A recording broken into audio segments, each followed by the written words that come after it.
What's up? What's up? What's up? Welcome to another exciting edition of Funk Music with Zack. Today, I got my homeboy, my brother, my good funk brother from Po Body's Nerfic and Next Exit. And he works with the Goody Mob and everybody down there in Atlanta. P Funkadelic, alumni guitarist, Mr. Michael B. Patterson's coming on to kick it with us for a minute. First of all, hello to everybody out there. How you guys doing? Mad shouts out to everybody all around the world right here on IBM.TV, station for the nation with the host, my man behind the glass, Mr. Mark Lee. How you doing back there, Mark? I know you back there holding it down, making it all work.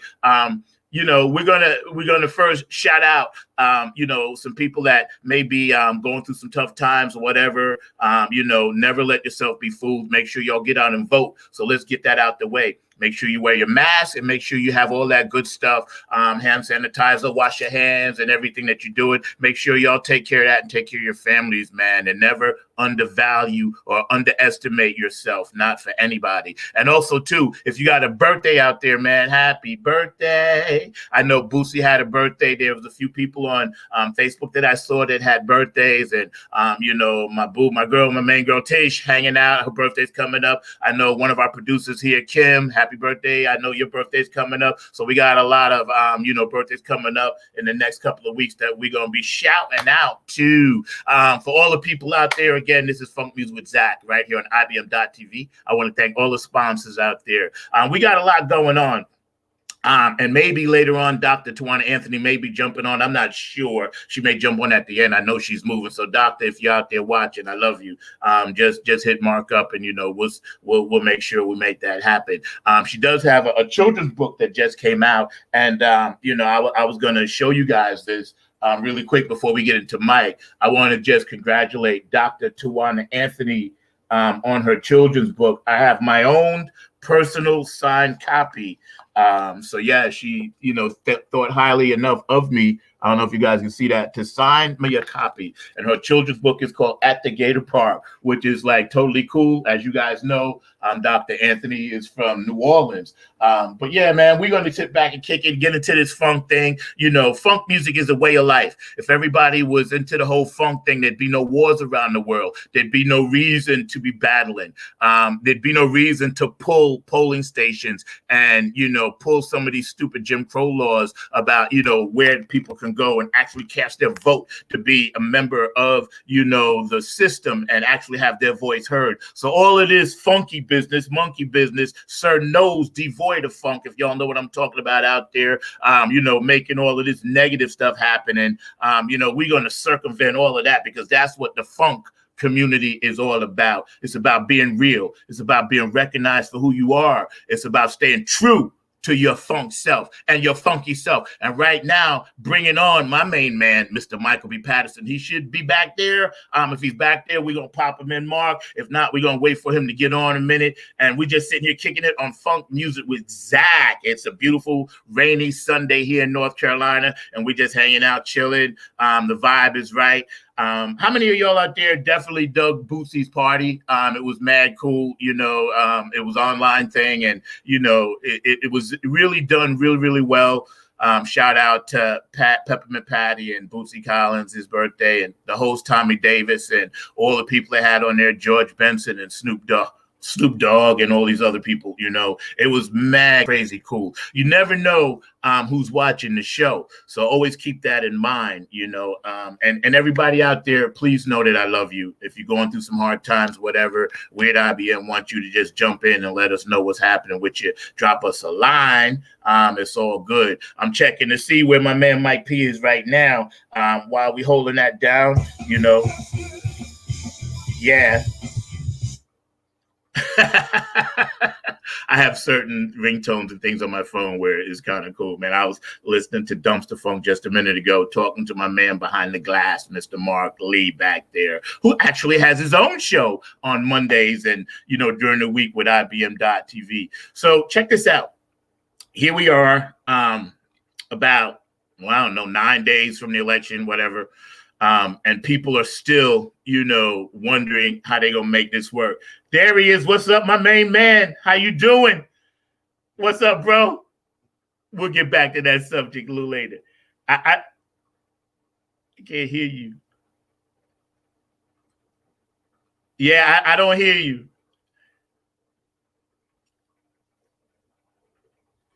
Unmute your mic.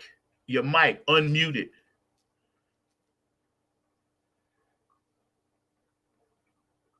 Mark, we don't hear him. I know it might be on his end. Hold it. Yeah, yeah. There we go. It's all good. Let him know we can't hear him. But yeah, 9 days to go. So please get out there and vote. Please let your voice be heard. Never underestimate the power of your own voice. Be in your own control. Do what it is that you need to do in this life that makes you happy. And that's the main theme. And we know we're not happy right now. So, we got to do things to change the situation. Y'all know me. I'm a funk musician. That's what I do. That's what I am. I was born and bred to do just that. And that's what I will continue to do the rest of my life. As soon as we can get back to getting some music out and things like that and performing at a distance or wherever we have to perform at, we're going to go ahead and get that done, because that's what the Nappy Head Funk Army does. You guys out there that don't follow our music, you can follow my stuff at nappyheadfunkarmy.com. We got new music coming out in 2021. We're in the process of recording that now as we speak. That theme you heard on the beginning of the show called Tsetse Fly. All right. The theme was written by Kyle Willis. He's actually my guitar player, John Willis's son, wrote that theme, man. And it's nasty, it's funky. And for you guys don't know, go follow Groovalicious Project. That theme is on that project. So, a lot of the talented and great musicians, that I know and have worked with over the years. And believe me, it's been plenty of them, man, all contribute and want to see, this funk thing that I'm doing continue to grow and blow up and all that good stuff. So, y'all just keep that in mind. There's stuff out there that you may not know about yet, but it's definitely coming. So, we're going to make sure that we stay on top of this game, because believe me, it is a game. And those of you that's inside the business know, how it works and everything when it comes to this music thing. So we're going to try to get Mike P back on in a second. So just give me a minute and let me take off my Bootzilla glasses. There you go. So you can see my eyes. Obviously, I was up till 4:00 in the morning working in the studio, recording some stuff. So those are pretty much my days since, I've been locked down. Let me just let Mike know that, we're trying to get his volume up. So you guys out there, get on the thread, give me a shout out, and, let us know what you think about the show. Log in. You can go to, I think it's www.ibm.tv, and you can check that out and follow us, and please support the Dollar Store, Lynn Shepard, one of our sponsors, and he makes sure that IBM is still afloat and still running. So y'all check this out. We're gonna run this for a minute. This is Dumpster Funk, and this is called Justice, because we all need justice. Dumpster Funk is one of my favorite groups.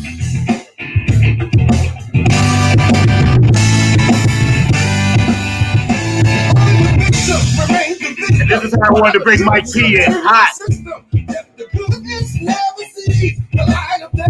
Oh, there he is. What up? What up? All right, bro. I was bringing you in hot. How you doing, man? How you doing? I still can't hear you. Let's see if we can get his volume right. I can't hear you.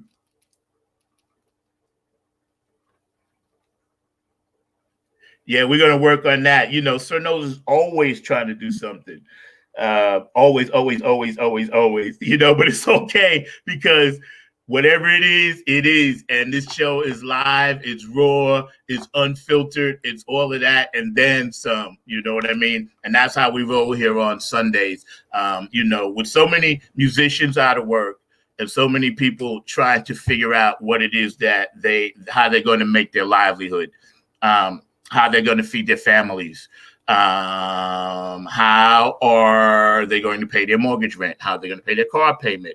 A lot of times musicians, if they're getting paid off the books, cannot go down to unemployment and collect unemployment because they don't really have tax stubs. They don't have certain things that they need paperwork wise. That's why if you're in the music business, it's always good. File your taxes. If you're in a local 802 or whatever, make sure that you stay on top of that, because God forbid if something like this happens again, then you will not be able to, properly be compensated.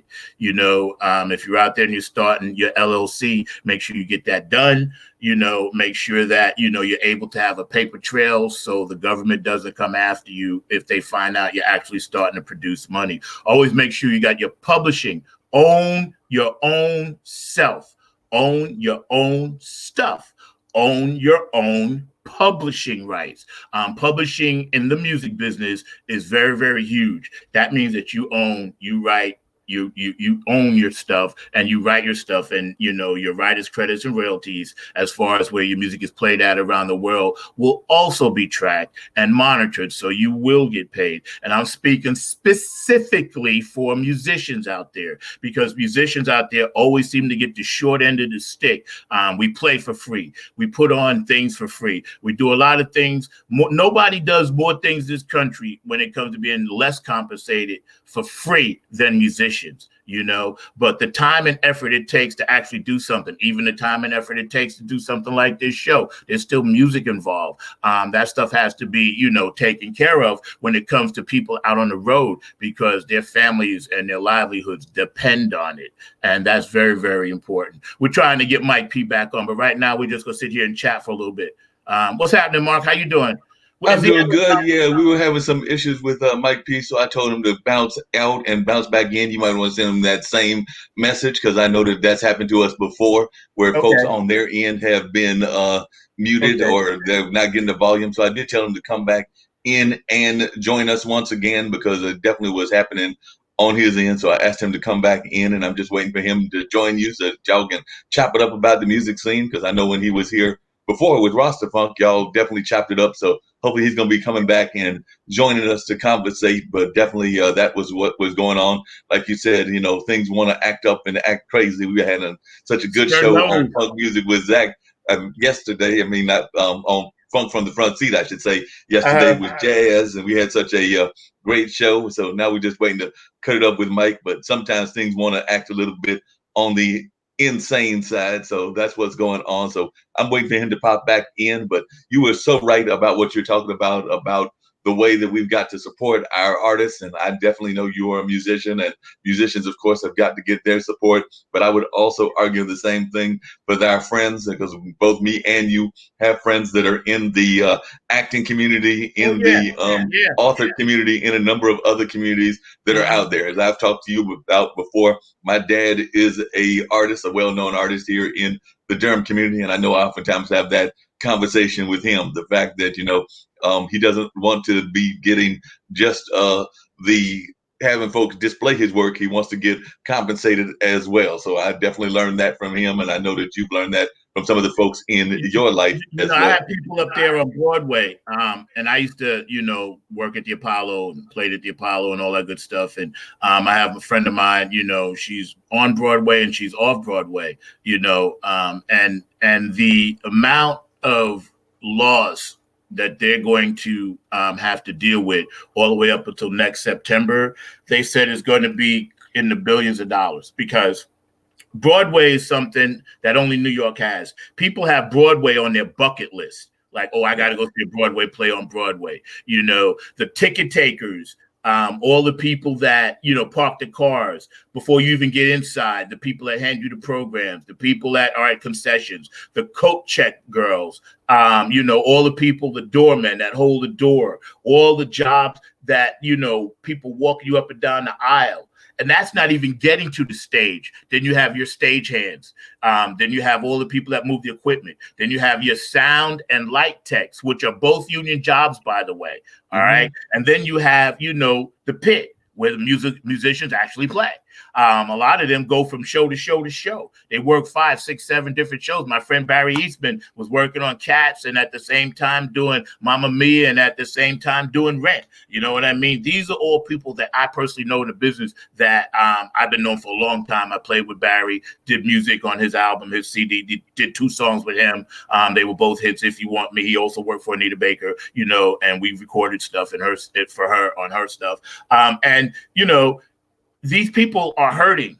You know, they're not just numbers that we put up on the screen and say, oh, you know, well, it's just a number. These are actual blood, sweat, and tear folks, living, breathing human beings, man. And it breaks my heart that I can't help them. I wish I was a millionaire. I would just probably be broke because I would just give all my money away, besides taking care of my kids, you know. And you know, Mark, like you said, compensation is a funny thing because, you know, most of us do things in life if we're fortunate. I've been blessed. I get a chance, and as you do something I love, you work at Haytime. You love that. I get a chance to do something I love. So it's not a monetary price on it by no means, you know. So I don't want people to get it twisted and think that I hate what I do, because I don't. You know, as far as music goes, I just know the work that goes into it and the production of putting together a song that people actually like, you know, that can be played out. You know what I'm saying? No, and, you know, I hear you loud and clear, and you are so right about that and everything. By the way, I see that we've got Mike back in, and I want to see you if we got can't get volume. him back in on the sound and all of that. He's got on his You got mask. By the volume. way, that mask is definitely cutting up and everything. So I'm gonna bounce off and go back behind the glass, but I All want to right, at let's least help go. you out and everything. And hopefully Mike will be working. By the way, I do want to give a quick shout out that you were giving birthday shout outs, and I mentioned that to you before, that my brother shares a birthday with the great Bootsy Collins, and that All means right, October okay. 26th. So before we bring in Mike, I got to shout out Malik Lee. So that's my younger brother. I know you gave some shout Birthday. outs early, so I appreciate that. So let me do that. And now let's bring in Mike with some great Do you conversation that hear I him? know you're Can going you to hear him provide. first? Can you hear him? Is he there? He is there. I think I heard some background noise, so we're hoping that that was his background noise and not yours. But we're about to find out. I did hear All some right, background noise in the let's back. go. Opening part 2. Mike. I still can't hear him. Still can't hear him. Nope. I don't No, know if I that's can't. something going. Sir Nose devoid of funk. For y'all that don't know, that's a funkadelic thing. Sir Nose is really messing up. Yeah, I don't know. I can't hear you. Yeah, I can't hear you. But it's all good. We see him. Yeah, I can't hear you. Yeah. He's not sure why. Yeah, I'm not sure why either. The only thing I can think of is he's got something going on with his equipment, and I will chat with him because I know last time we had one of your guests and they just had to plug in something on his computer and then he was able to get the sound. I think that's what we had going on with Nefertili, if you remember, and then he plugged in something to the computer. So I'm gonna see if we can't communicate with him and see if we can't get this going on because I am at a loft as well. While I'm doing this, you know, do you have Mike's email or his number or stuff like that? I'm gonna shoot you his number, or I'll shoot you a text from him. Cool. See, now when you're on live TV, these are some of the things that happen, but it's all good because, you know, I've been pretty fortunate to have the gift of gab. So ad-libbing is all that I can do at this moment, which I love to do. So let's just ad-lib something up. You know, this was going out to Bootsy Collins, and I didn't get a chance to do it for his birthday, but I'm going to do it for him now. So if you're watching out there, Bootsy, happy birthday. This goes out to you.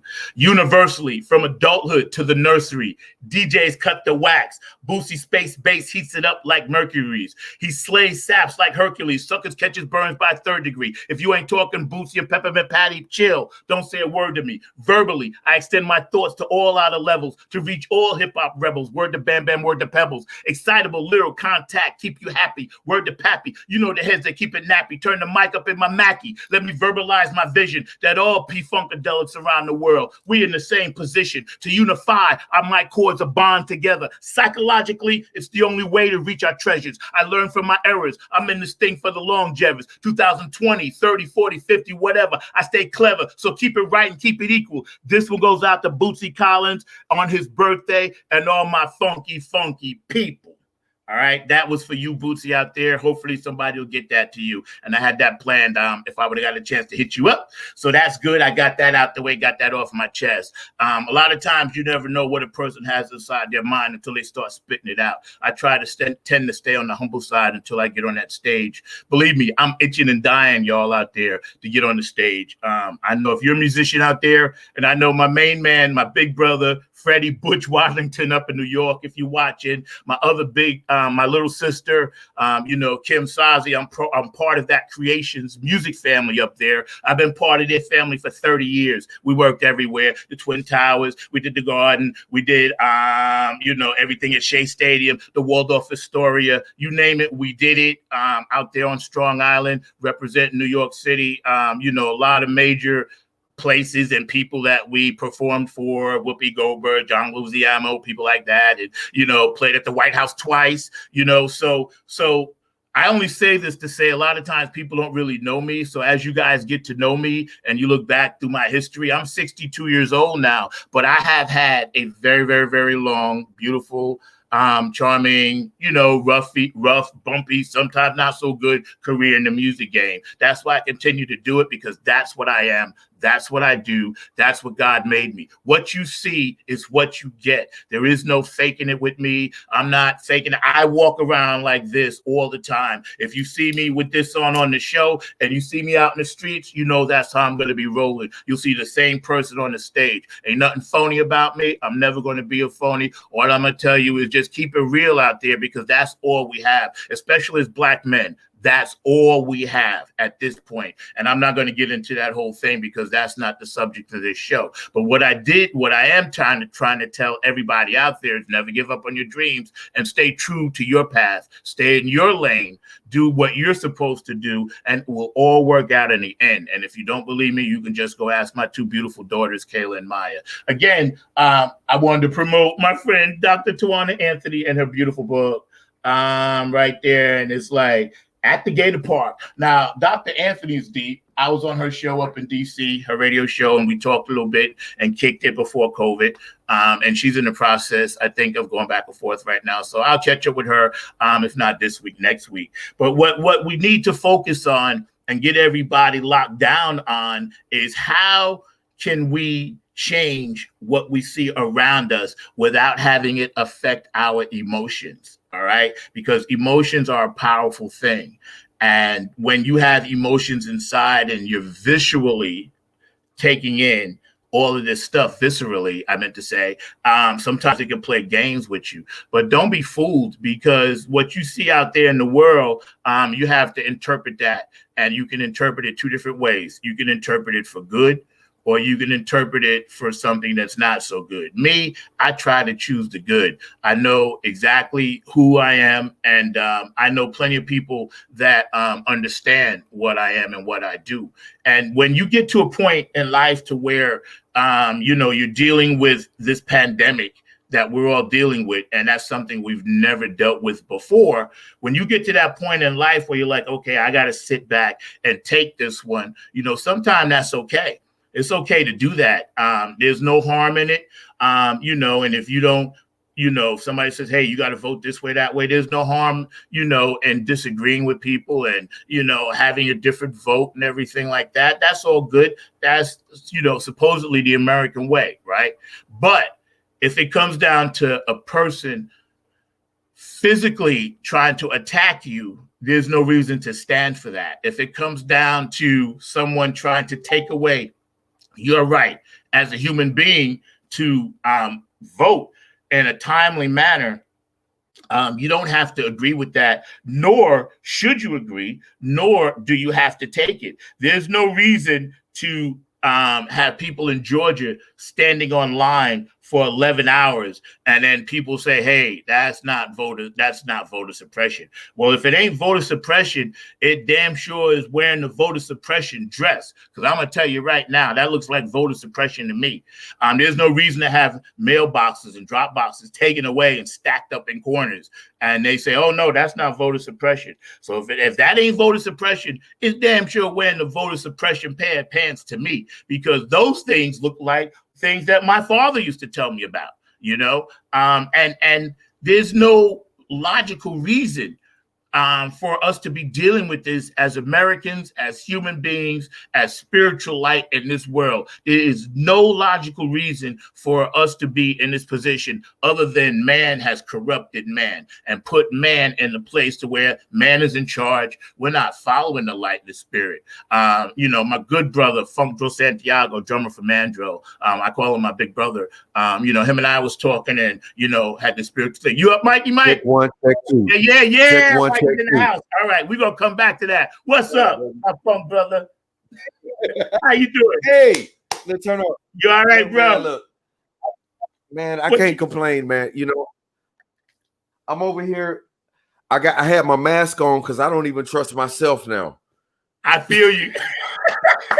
You ladies and gentlemen, I'm from the front seat. My man Mikey be past and say he don't even trust himself. Hey, I understand. I don't even trust myself. Somebody said, I'm trying to do things to keep the funk alive. You know what I mean? Hey, yeah, you doing it, man.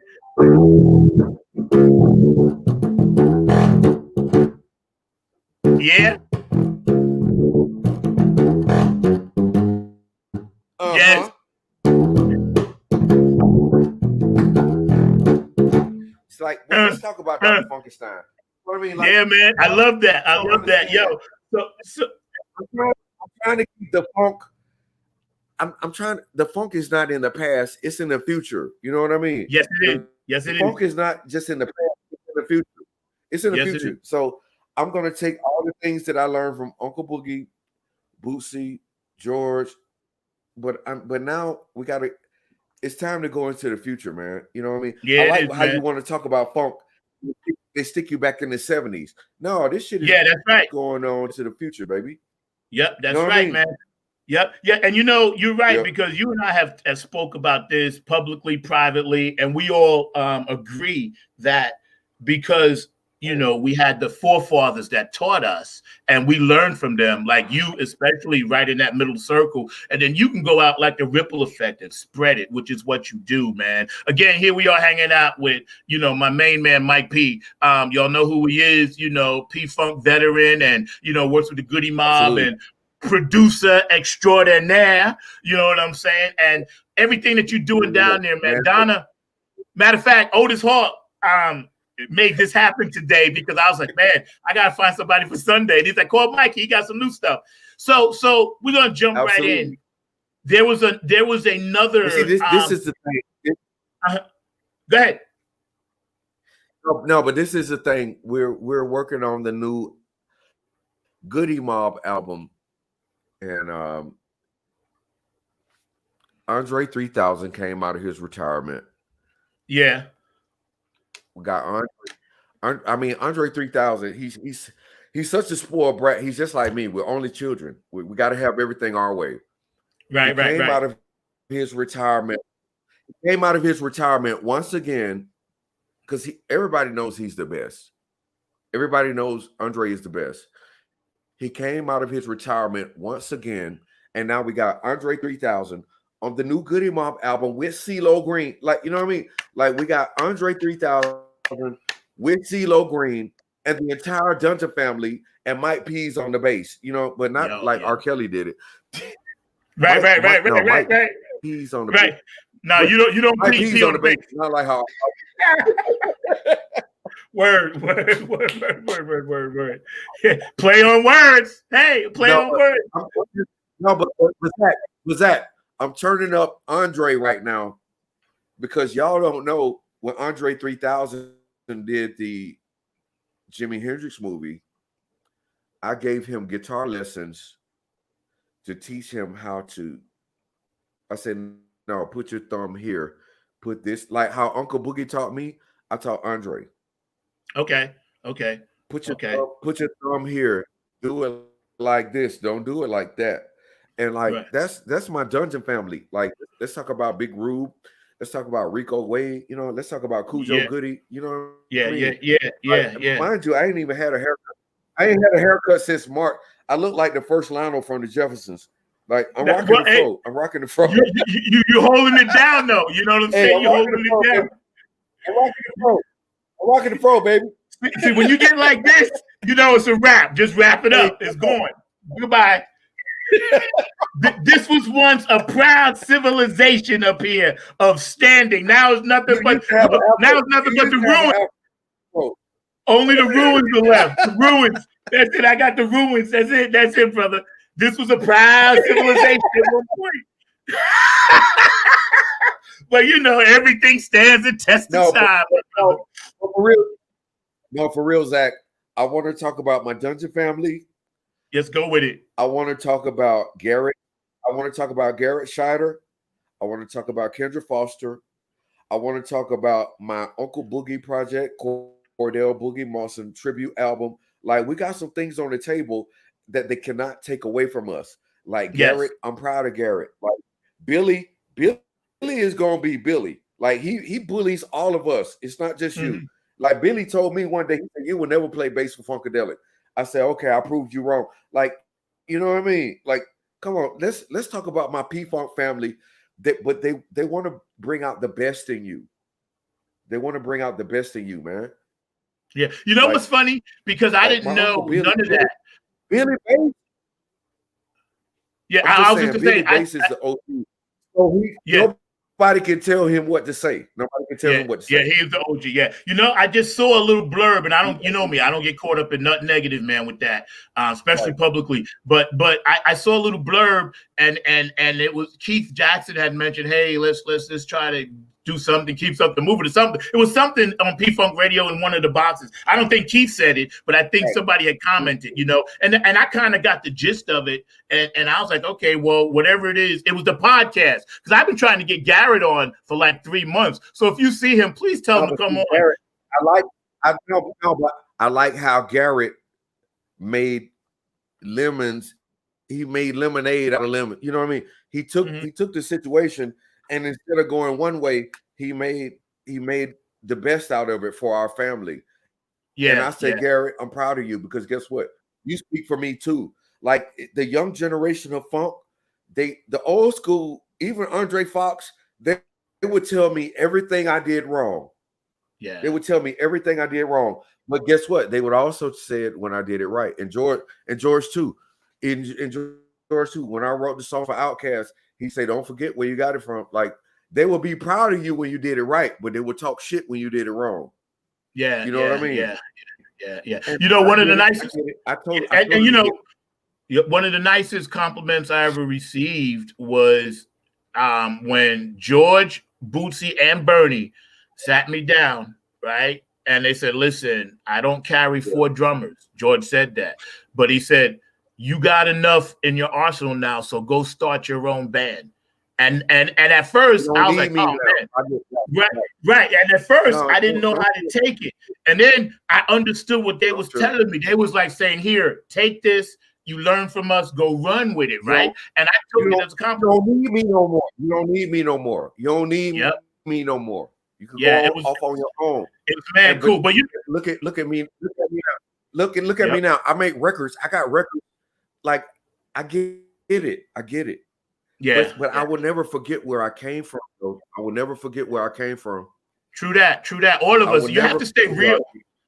Yeah, you had to stay real. So tell me a little bit about the Goody family, and first of all, okay, we're going to give Garrett Scheider his props out there. Everybody that knows this brother, obviously, you know, son of Gary Scheider, whatever. But let's give him his props. And again, this is the second time in 2 years that I've seen something negative. And don't be talking about people negative. Come on, give that brother a break. He's doing what he does, right? Now, Garrett is cool. Let's talk about Marshall. Okay. Marshall can sing too. Marshall was the baby bro. Like Marshall, like, man, come on, man. Like Marshall, like Garrett, but see, it's like they call them Heckle and Jekyll. Like when you got my Uncle Boogie and you got Gary Scheider, they came as a pair. They were together. They came as a pair. There was 2 of them.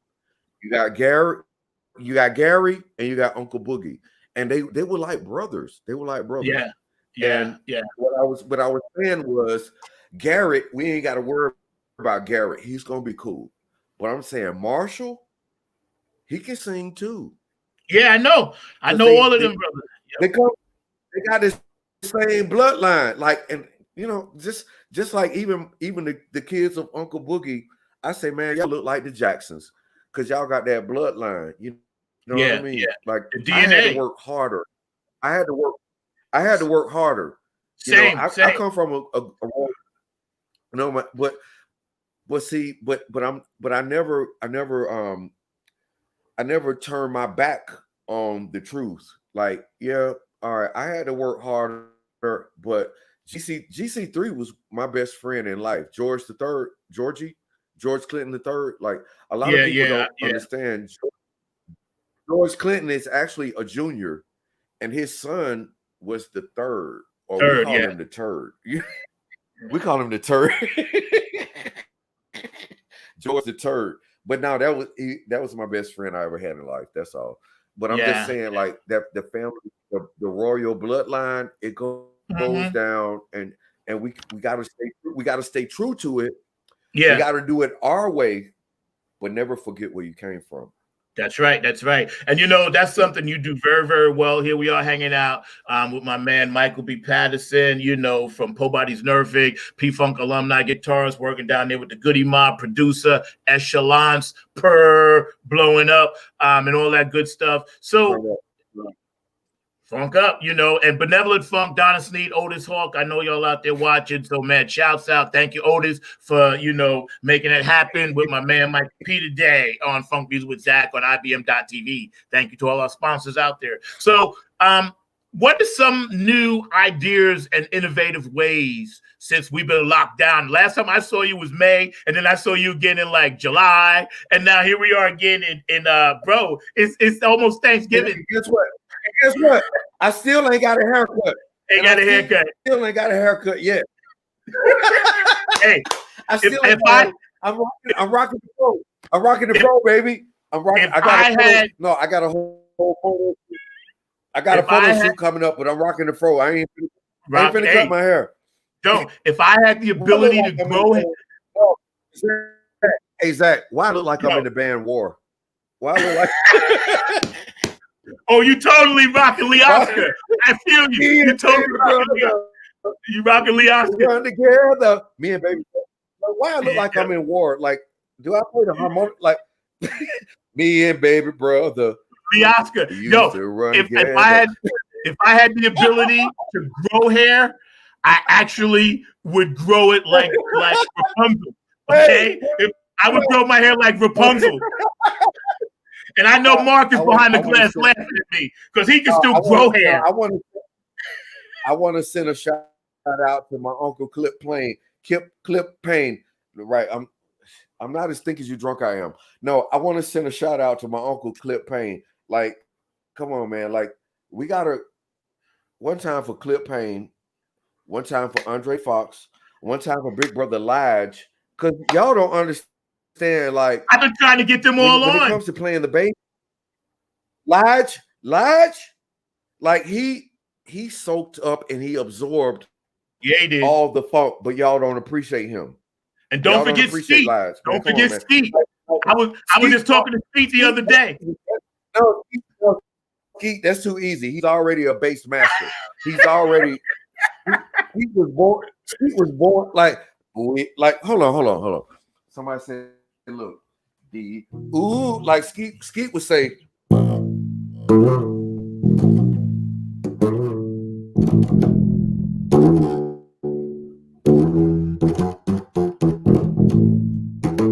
like Skeet was boom, but do it like Skeet couldn't wait to like go in on you, and I was like, damn, all right, but see, somebody say.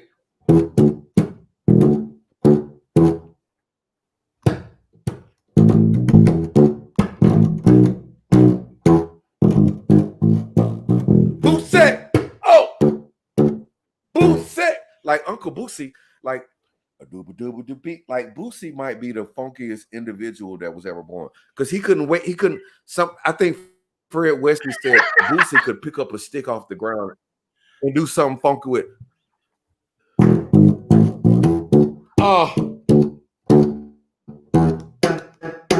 like Boosie. I don't know. It makes me go practice. It makes me go practice because and like it's sound.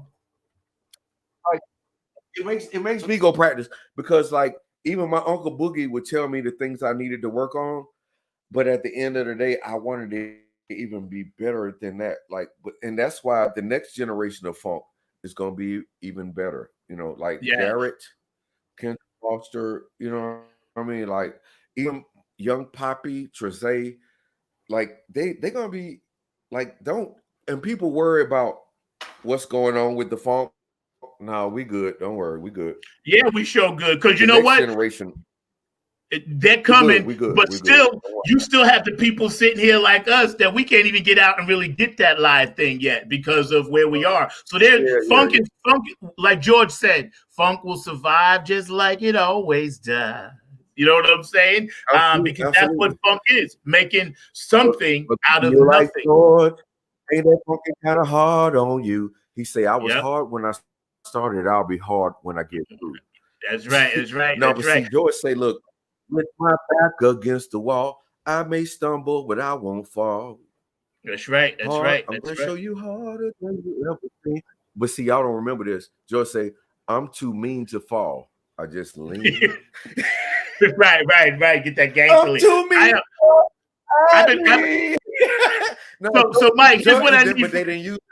I need a favor. That part on the record. I know. I'm too mean to fall. I just lean.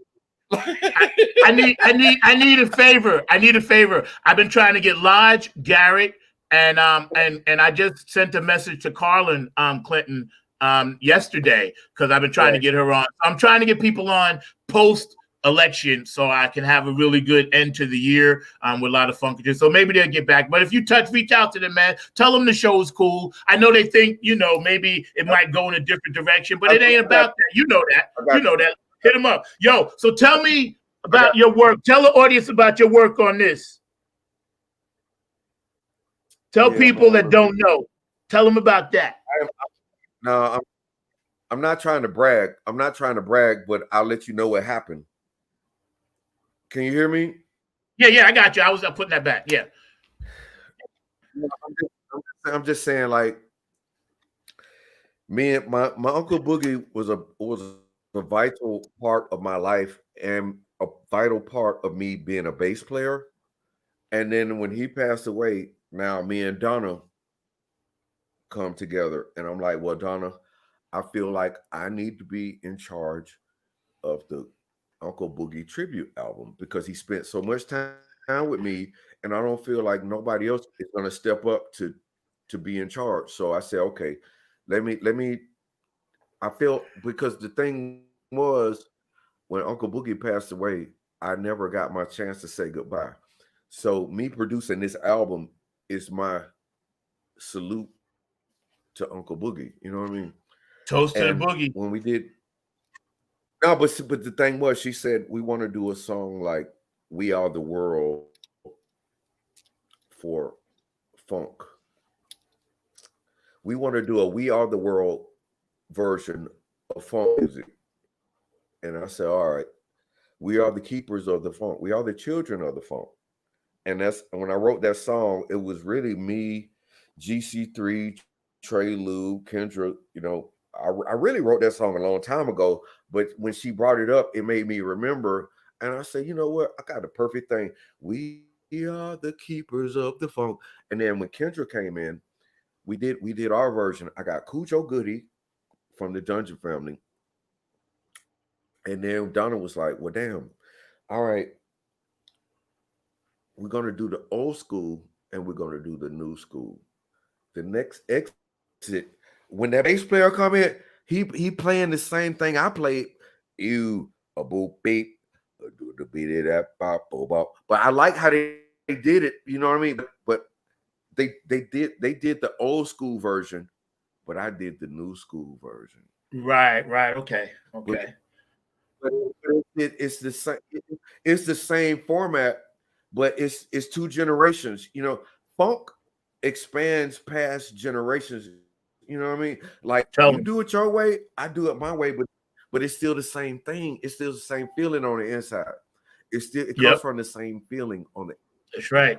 That's right. That's right. But the next when they say, we have come to take your mind to a place that we create within our mental state. Like I wrote that. But they did it their way. And Right. I did it my way. You know what I mean? Turn up. Yeah, I love one time for Get Down Brown. One time for Get Down Brown. I love him. Yeah. You know, when you guys were working on that and a lot of it was done, a little bit was done, most of it pre the COVID stuff, correct? Like we weren't in this thing yet. So I know, and believe me, the launch and everything of the party, we're going to have to push all that back. But we all have so much stuff coming out in 2021. That's why we all need to get together, because there's so many groups that had to just hold it back a minute till 2021. So whenever we all can break out, brother, we got to do massive, large concerts together. We have to, because it's just, we're like, you know, besides P-Funk and Bootsy and all of them, it's like that next thing you said, we just gonna keep taking it to another level. And that's what George and them would want. You know, that's what George wants now in Bootsy. That's why they're doing what they're doing. If you notice, they kind of step back a minute and they're kind of letting other things get to the forefront, because, you know, they know they're the foundation. They know. We didn't have a choice. We didn't have a choice but to step back. I mean, look at your president. Your president said, look, the coronavirus is not a big deal. Now he got the shit. Like, really? Like, you said it wasn't a big deal. Now you got it. Like, that's when when they say your walls come crumbling down. Like the walls of your house are crumbling down. Yeah, man. Like, man, come on. Like, yeah. And you know, that I felt bad because I was talking about this when we were bringing you on early about, you know, voter suppression and all this other kind of crazy stuff, right? But still, we gonna rise, still, because you can't stop the funk. America right now got funky. You know what I'm saying? America's like, all right, boom, had enough, boom, let's get funky on them, and that's what we got to do. Take some of this stuff back, you know? Right. Just like Billy Bass, America's gone Billy Bass. Now it's time to talk shit. Yeah, we're gonna tell you everything you did wrong. but we got to be proud of you when you did stuff right too, though. So check this out. You said you had some new music. You gonna play some new music for us? What you got new? I'm finna play some old shit y'all never heard. I'm finna play some old shit y'all never heard. Play it up. Yeah, but now I was really trying to talk about Uncle Billy, like, and it's the same symbolism of America. It's I'm here, but I'm gonna talk shit the whole time because I was here before you. So that I reserve the right to talk shit. You know what I mean? But that's gonna make you stronger because now you know what I mean. Like, but like even George, my uncle Boogie, like they would always find a slick way to tell me what I needed to work on without. Billy say, fuck all that. Billy told me, he said, you will never be a funkadelic. Billy didn't care about hurting your feelings. So that's just Billy being Billy, man. You know what I mean? So come on, man. All right, let me see if I can find this shit. Man. Yo, so what's the name of this that you're working on? What's this new? No, guess what? It was an honor being cussed out by Billy. It was an honor. Because they care. Fuck out of here, man. Tough. They care. Yeah, man. Right. Yep. Because if people don't care about you, they won't show any passion in you. You know what I mean? They won't even give a fuck. Right. Because if just the simple fact that he took time to say something, it meant something to him. You know what I mean? All right. I'm gonna play this one song and then I'm about to go. Because every time I try to go out, they bring me back in. You know? No, it's crazy though. But no,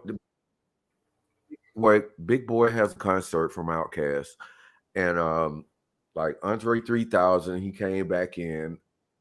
Dungeon family up. My P-Funk family is turned up. We're not doing a lot of concerts right now But just wait. We finna get in their ass. We finna get in. I feel the same way. I can't wait to hit the stage one day again. Yeah. Let me see if I can pull this shit up. Hope everybody can hear it because I think my microphone is on. Yeah, but I got this one song that I did. But see, y'all got to understand. Like, there was one engineer that came into our family, and George was like trying to sell him on us. He said, "Look, I got this one girl. She sound like Billie Holiday." Talking about Kendra. Right. He said, "Look, I got this one guy. He remind you of Prince." I mean, like, come on, man. He never told me that. Hey, well, that's a high compliment there. This right, but and like George was always my but when George liked something, he act like he not paying attention. But if George listened to your music and he be like, "Yeah, man," like, oh, he no, he don't get it. But when he act like he's not listening, that's when he's listening. Yeah, you know what I mean. When always the reverse. Like he's not listening. When he act like but when he say, "Yeah, oh, boom, boom, boom," he don't give a fuck about that. But when he act like when he start looking in his bag, when you play your music, he start looking in his bag. Right. Damn. Okay. Yep. Turn up. You know what? That's why. Let me show you this. Do you see that? That's where I got my funk from, right there. You see that? That's who's on his tail. Right there. Who is right on the pin the tail of the funky? All right. That's how close I was. That's how close I was with that man. You know, when it came to learning. Hold on. I'm trying to find this one song I was looking for. No, hold on. And I keep it humble. People don't even know, but I keep it humble. But I learned from that funk school. I was in there a lot. Absolutely. A lot. Never missed a class. I graduated with funk hip hopology. Okay, I think I can find it now. Okay, boom. What's the track name? What is the name of it? I'm looking for this one song. It was an instrumental, but it was Mike P on the bass. Mike P's on the bass, but not like how R. Kelly. No, none of us want to do like that.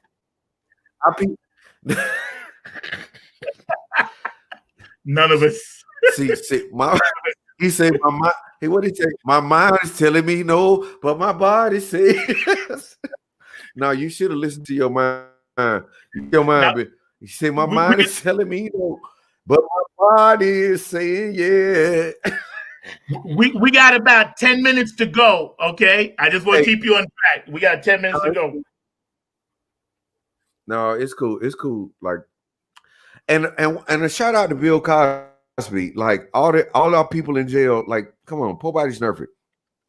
Poor body's nerfed. Right. I like how they try to bang on Bill Cosby, but you forget about all the good things he did for our community. And like even R. Kelly, yeah, he peed on some people, but he made music. Like, let's talk about Marion Barry. Like, that's why I say poor body's nerfed. We all have things we need to work on, man. But don't take away from me the good things that I did. You know what I mean, Zach? Yep. I feel you. Fucking up right now. Don't worry about it. Like Marion Barry, DC still love Marion Barry to this day. Yeah. You can't judge me. You can't judge me on one thing that I did wrong out of the 10,000 things that I did right. Yeah. You know what I mean? Yep. Yeah. When all right. This is you right here? You did this in your studio? I'm trying to put up. Okay. Absolutely.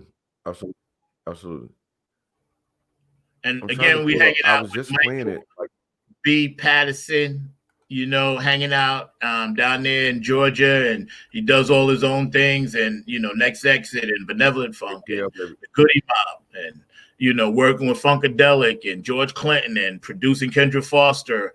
We're gonna have to, maybe you and her can come on another show another time, and then y'all could just chop it up together, because I've been trying to get a lot of them to come on. I think they might not know me, so they're a little bit apprehensive about it, the younger P-Funkadelics, but I'd love to have them come on. It's a cool show, and we just sit here and kick it and talk about the funk and how we can change the world with it, stay positive and peace and love each other. That's what IBM is about. It's supposed to be, we love each other and, trying to uplift each other. And, it's not about that whole ego thing. Once we get on these shows, we just kind of really want to just make everybody feel comfortable, warm, loving. And so if you guys are listening out there, Garrett, Kendra, I really, really want to get you guys on, and we sit down and kick it Saturday or Sunday.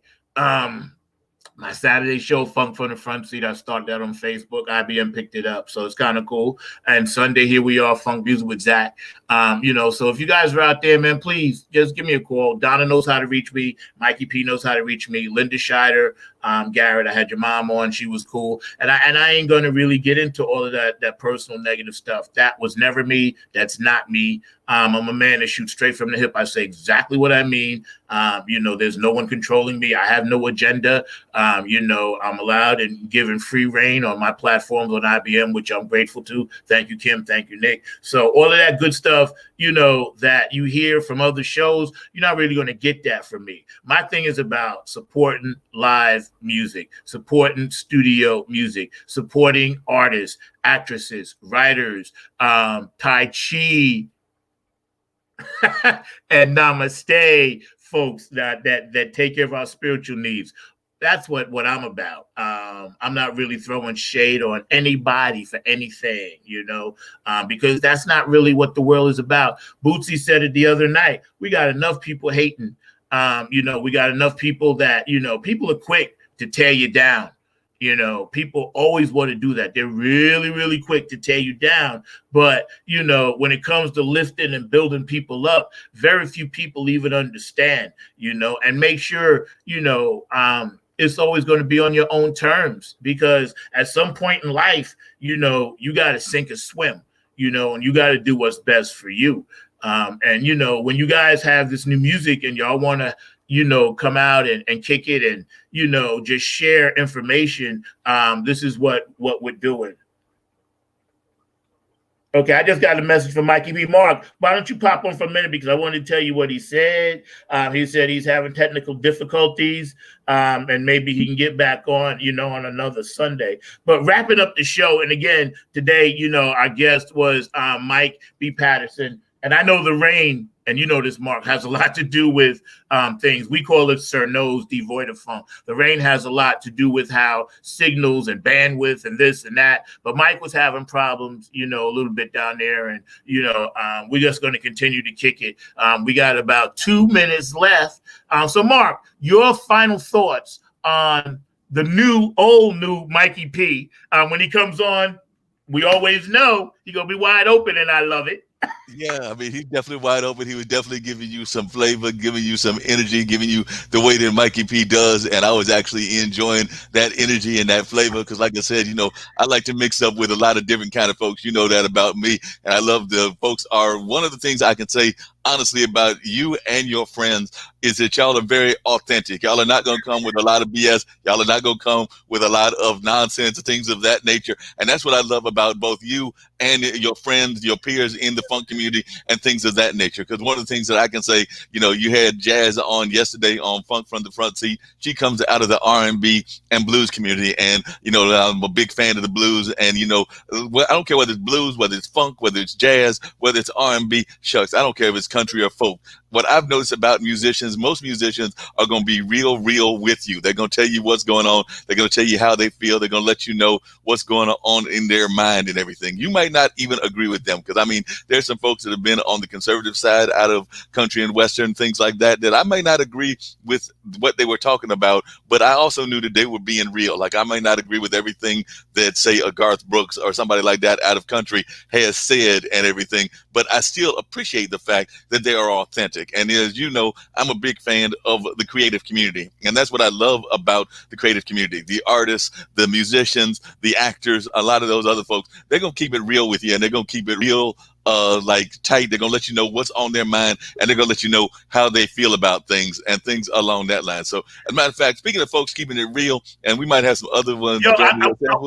I just wanted to tell you something really fast, though. You heard the hair jokes, right?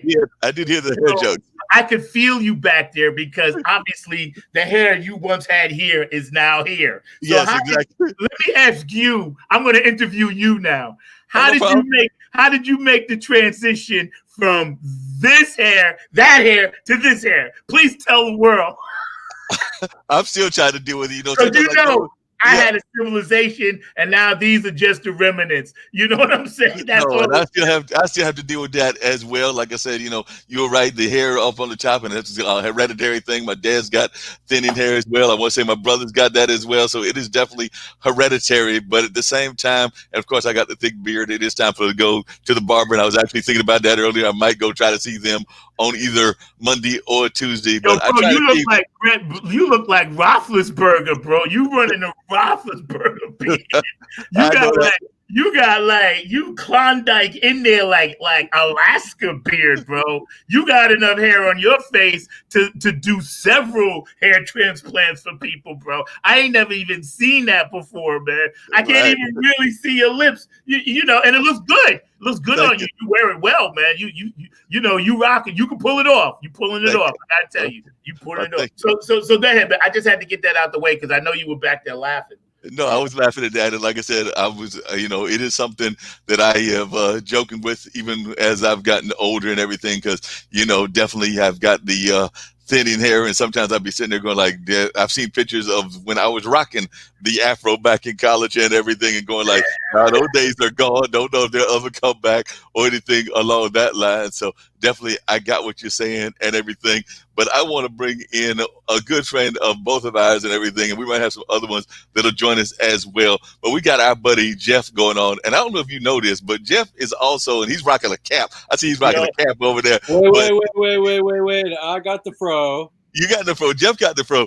But but Jeff is a baseball guy, and I know he was rooting for the Dodgers and everything. And, I don't claim to be the biggest baseball fan. I'm probably bigger and more into football and basketball. But when it comes to World Series time and pennant time and a couple of the championships, I will follow the games. And I was watching it late last night because that game was crazy. Like I said, I missed the end. I missed who won? Who won? Tampa Bay won 8-7. It was the craziest game. It was a walk-off. Yeah, so it was an unsung. It's 2-2 now, right? Oh, LA, y'all in trouble. Don't tell Jeff that. Jeff is a Dodgers fan. We are here in Durham, North Carolina, which is the home of the Durham Bulls, and of course the Tampa Bay Rays are now their parent company and have been for several years. I want to say almost a decade or so. So definitely, I know a lot of folks here in Durham are rooting for the Tampa Bay Rays. But yes, it was I won't say they had two strikes and the guy hit it, who was an unsung hero. And then I don't know what the Dodgers were doing. The Dodgers are strongly favored to win this thing, but they had, I think, not one, but two, maybe even three errors, including a throw to the pitch where the catcher goes around and loses the ball. Like I said, you very seldom see that in a game. That was just insane. I got to tell Jeff this. Jeff, I am a Dodger cousin, because people don't know the New York Mets, right? The Dodgers were the New York National League team, and the Giants. When the Giants went, the Brooklyn Dodgers, right, and the New York Giants, and they were the two National League teams in New York. But when they both left, there was no National League team in that major market. So the Mets took the Dodger blue and the Giant orange and made their colors. So we're cousins, little offshoot cousins, baby brothers Yes, that's how we got our colors. We took the Giants and the Dodgers National League colors and made our colors. That's why we are blue and orange. So we're actually descendants of you. All right, just so you know. Okay. Yep. Well, definitely. No, that's a true story. That's a fact. That's where they got their colors from. New York said, what color? Because the Yankees had the pinstripes. And New York, Casey Stengel said, well, what are our colors going to be? He was the first Mets manager. And they said, well, why don't you take the two National League colors and combine them? That's how we got the Dodger blue and the Giant orange. That's a true story. And we're really called the New York Metropolitans, but they cut it short because the name wouldn't fit on the jersey. So it's the New York Mets. So just so you know, I pull for the Dodgers. I don't care who wins. I'm easy. I do care who wins because well, you know, when I was in LA and I was doing Mr. Polaroid in the nightclubs in the 80s, and I would go scuba on chicks and do my Polaroids and walk from table to table, and I got Madonna and and Jack Nicholson and everything like that. Well, I hung out with the newscasters and got to meet Magic Johnson and Kareem out in the nightclubs. And so I was behind the scenes those days, but I wasn't starstruck because my dad not only had Laker tickets and I got to go on the floor and photograph those days. They let young kids with big cameras down there that my daddy gave me. I got to see Wilt and Jerry. Wow. I got to see Magic and Kareem. And Shaq and Kobe I saw a couple times, but that was on my own. But and I got to go back to back to back on parades in LA. But that gave me my juice for that. But for baseball, my dad had tickets, and I got to see Willie Mays. Wow. I got to see Johnny Bench. I got to see Pete Rose. I got to see all the freaking Dodger greats, when I was growing up. I was 10 years old when I saw Sandy Koufax. Yeah. You want to hear something? When I was a kid, right, and my dad was a Dodgers fan, diehard, because of Jackie Robinson, obviously, right? And when the Mets came in, they weren't really that good.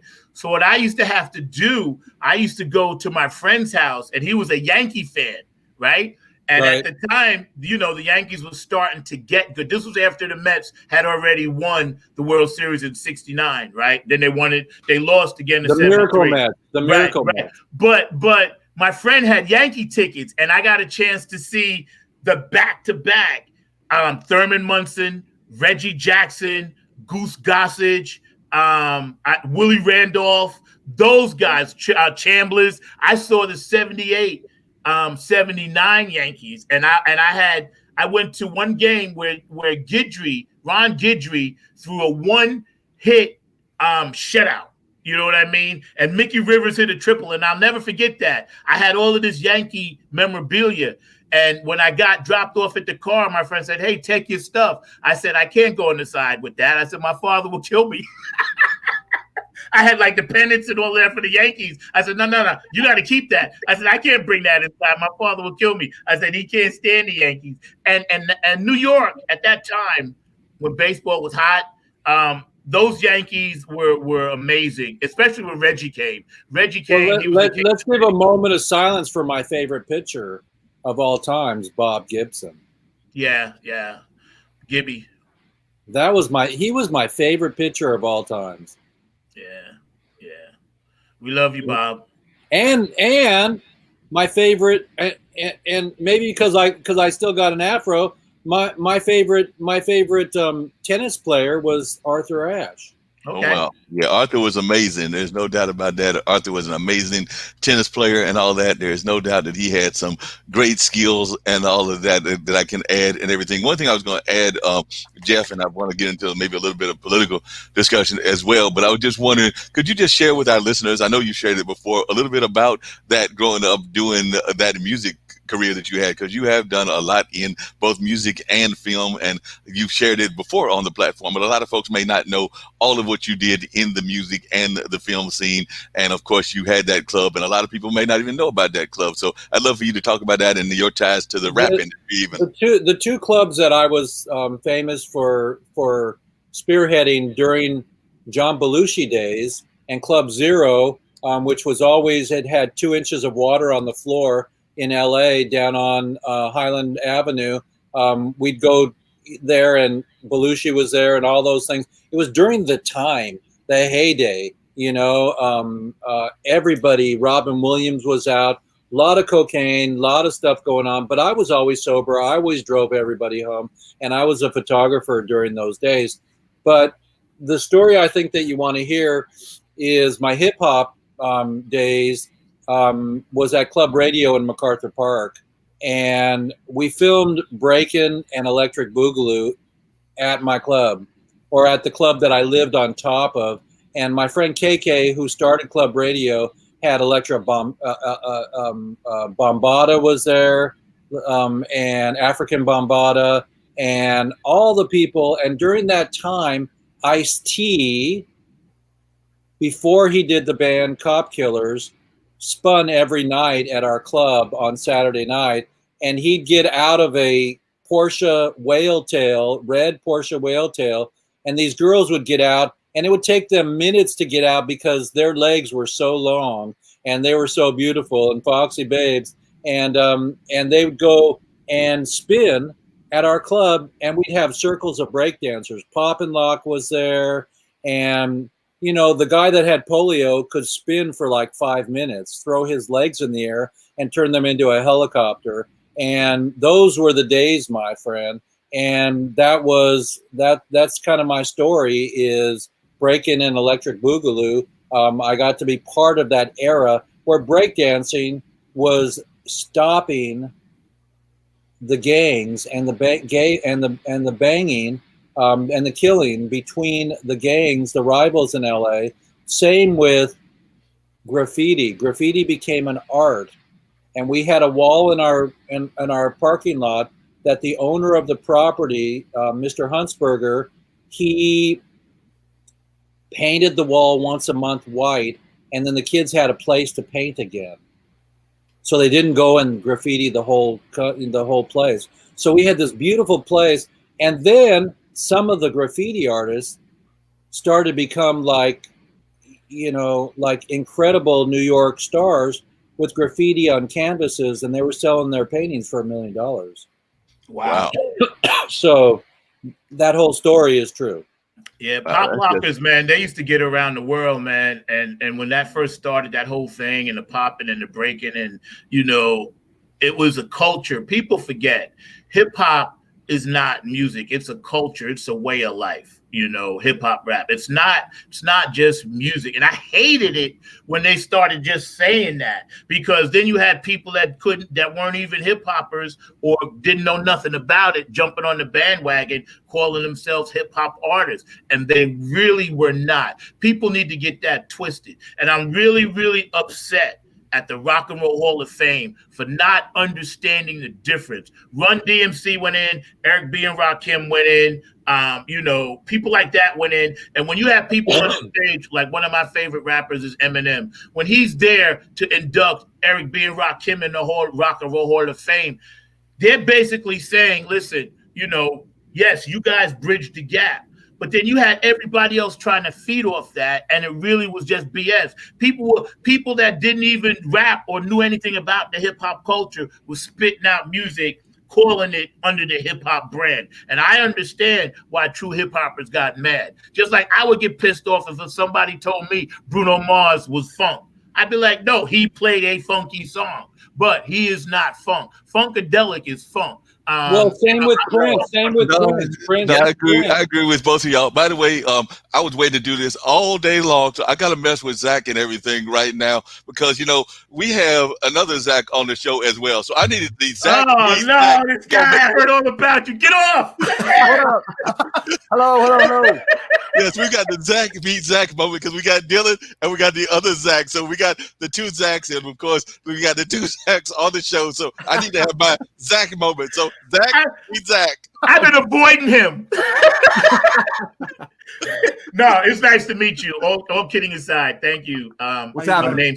Yeah, how you doing, man? I heard all about you guys and your comedy thing, and I catch you. I go back and watch your reruns, and I dig what y'all are doing, man. That's mad crazy cool. Oh, cool. Know? Hey, can you come up with something, a magazine for my funky stuff? I got a few things, and that I'm working on, just for my music stuff. So I think you guys would be very interested. It really graphically explodes. My artist Curtis Wilcox. So I would like to check some stuff out and hang out with y'all one day.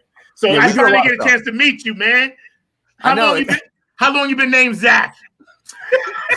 Pretty much my whole life. Yeah, I've been doing this for a while. But it's funny because every time I'm on meetings with IBM TV, they're like, "Oh, Zach this and Zach that." I'm like, I don't think I do that. And no, it's the other Zach always. It's the better Zach. No. You trust me. You're the man because as soon as you came on, I was like, oh, another. And then I think we got a third one, right? Don't we have a third one? Yeah, I got to double check. I know there's a third one that's a friend of mine that I ran into yesterday at one of the restaurants. So there's at least 3 Zachs in my life. I don't know if there's a third Zach on IBM TV, but I have to do some research. I know that there are 2 Marks now because one of the Marks does a financial show. But yeah, I had to have this moment. And by the way, Zach over there on the West Coast, I understand that you were telling me y'all had, we're having rain and y'all got snow. Y'all had snow today. So tell us about this snow because y'all had snow today.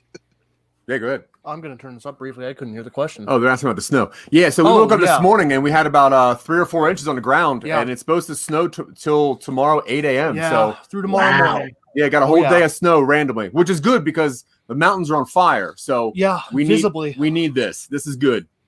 Yeah. Definitely. Tell us about how that fire is going, because like I said, I know a lot of time, and Jeff did a fundraiser for what was going on in California, but I know it's been hitting Colorado and a number of other West Coast places as well. So, and I know that we've also got another star of the network as well. So I want to bring in the legendary Wynn Charles, because Wynn Charles, y'all think that I do stuff with podcasting and everything, and I know somebody does stuff with podcasting. This woman had like some record amount of downloads and everything. What was it? Was it like 60,000 or something like that? She got initially 60,000, and then she set a goal of like 400 a day, and I think she's averaging that. And of course, she's now part of the IBM TV family, and we're so glad to have Wynn on. And she is an advocate for women's rights, the rights of the disabled, because she does fight cerebral palsy and a number of other things. So she's just an amazing lady. So Zach, I don't know if you've had the pleasure, either of the Zachs or Jeff. I know Jeff has, but I don't know if either of the Zachs or Dylan or Funk Zach have had the pleasure of meeting Wynn Charles. But she is a truly amazing lady, just doing some great things in the world of podcasting, and is part of our family here. Well, thank you, Mark, for saying that. But yes, the wildfires and the snow are affecting us just as much as they're affecting Zach on the West Coast. And I feel like our whole state between Colorado and California is on fire. And so we hope that the major snowstorm that is about to hit me helps with the wildfires, because for those of you who've ever, and I'm talking to the audience, for those of you who've ever experienced a wildfire, it's not fun, and in combination with weakened lungs, it's not fun either. So I'm hoping that the snowstorm could help with putting out the wildfires. Now, I know that some places in Colorado are burning. I haven't seeing the latest in California. So, Jeff, you know more than I do about California wildfires. But I think with the snow, I think that we're going to have a good combination and hopefully get these wildfires out and under control.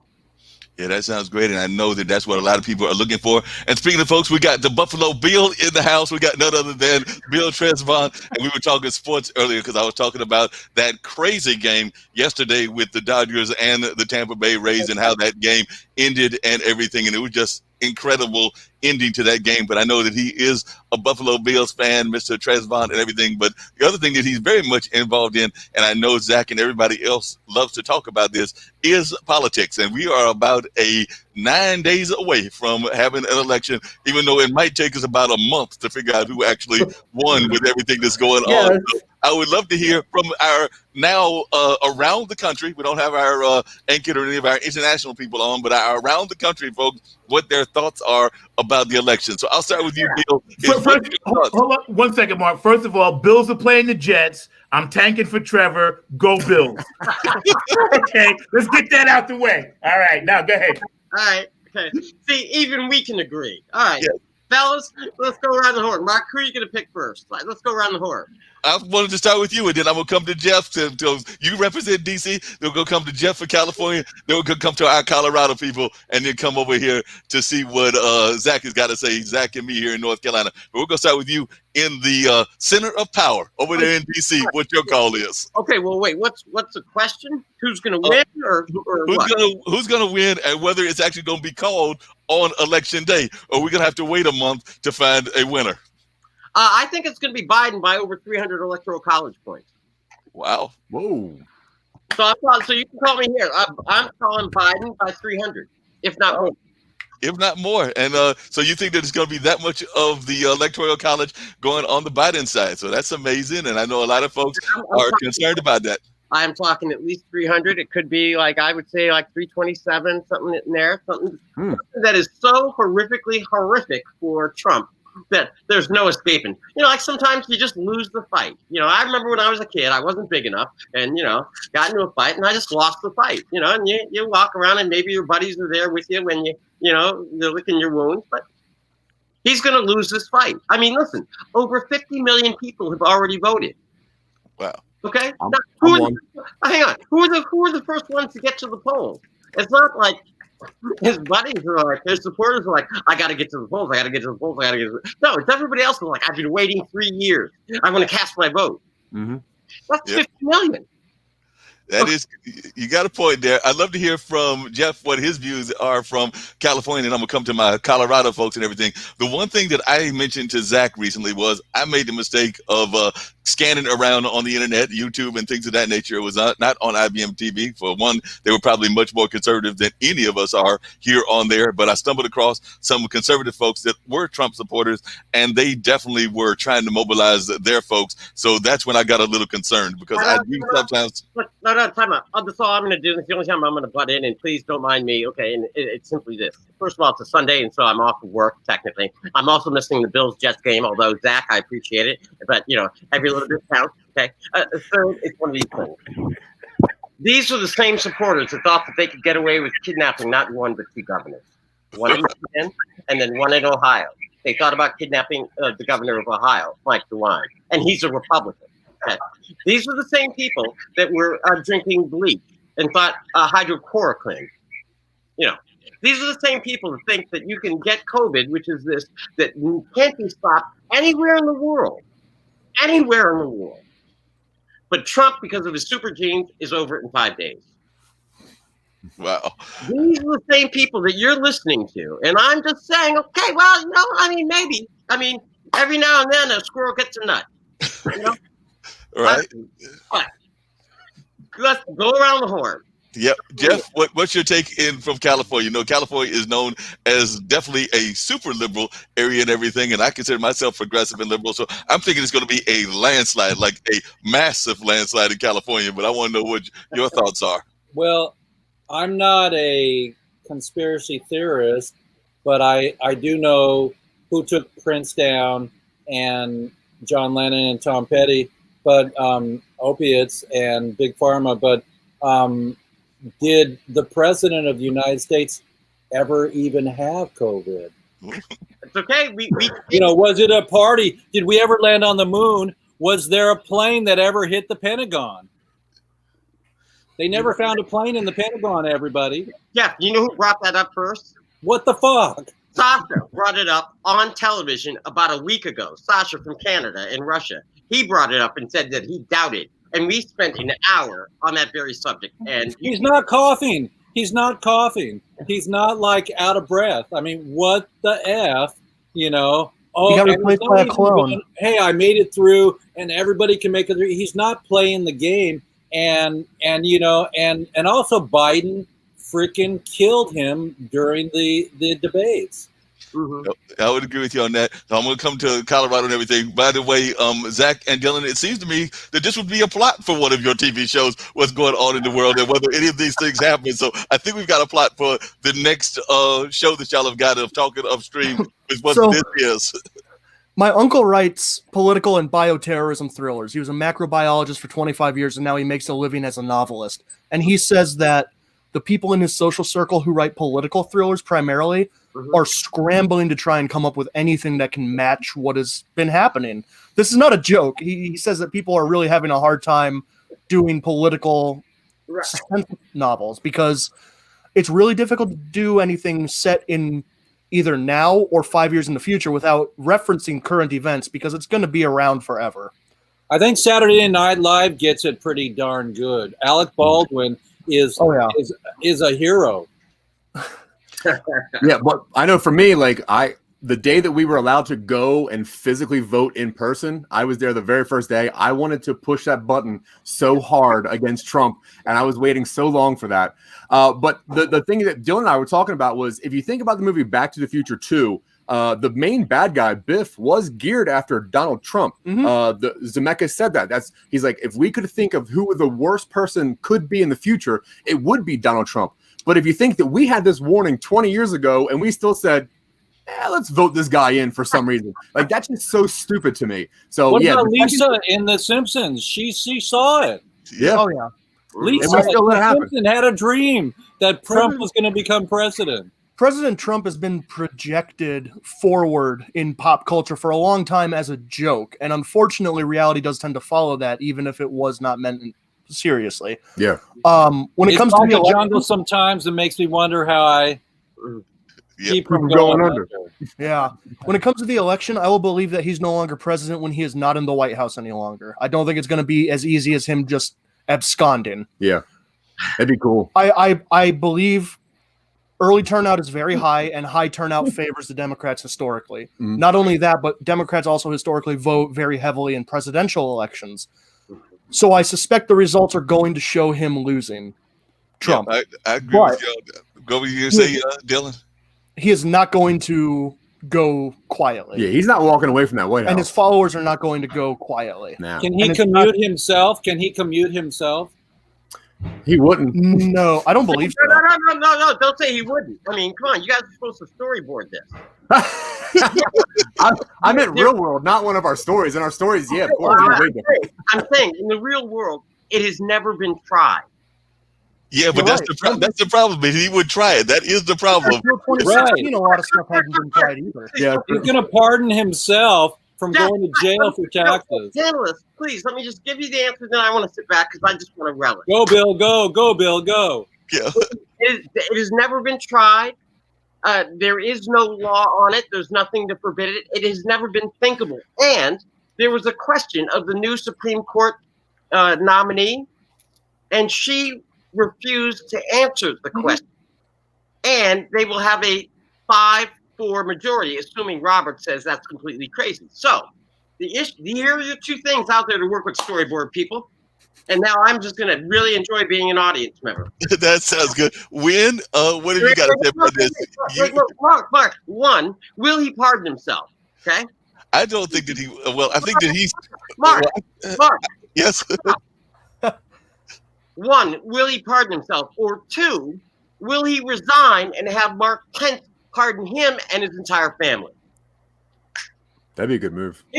I wouldn't be surprised about Pence, but they would need to rush that in the next week and a half. No. I think more like till January 20th. Yeah, they got till January. Oh, you're right. I think more likely, well, actually more fun, Trump runs away to Russia. Yeah.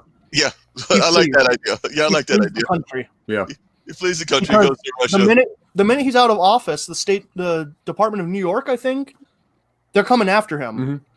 And I mean, yeah, he's got to go. You can't indict a sitting president, whatever. So the minute January 21 comes around, he has to get out of the country or he's going to be in prison. He's rich, but he's going to be tied up in legal battles for the rest of his life. He's got to head down to Argentina with all the other rich white people. I just watched Naked Gun, and I saw OJ flip at the end. He flipped in his wheelchair over the railing at the Dodger game or the Mariners game at the World Series. And I just think this could be another Naked Gun.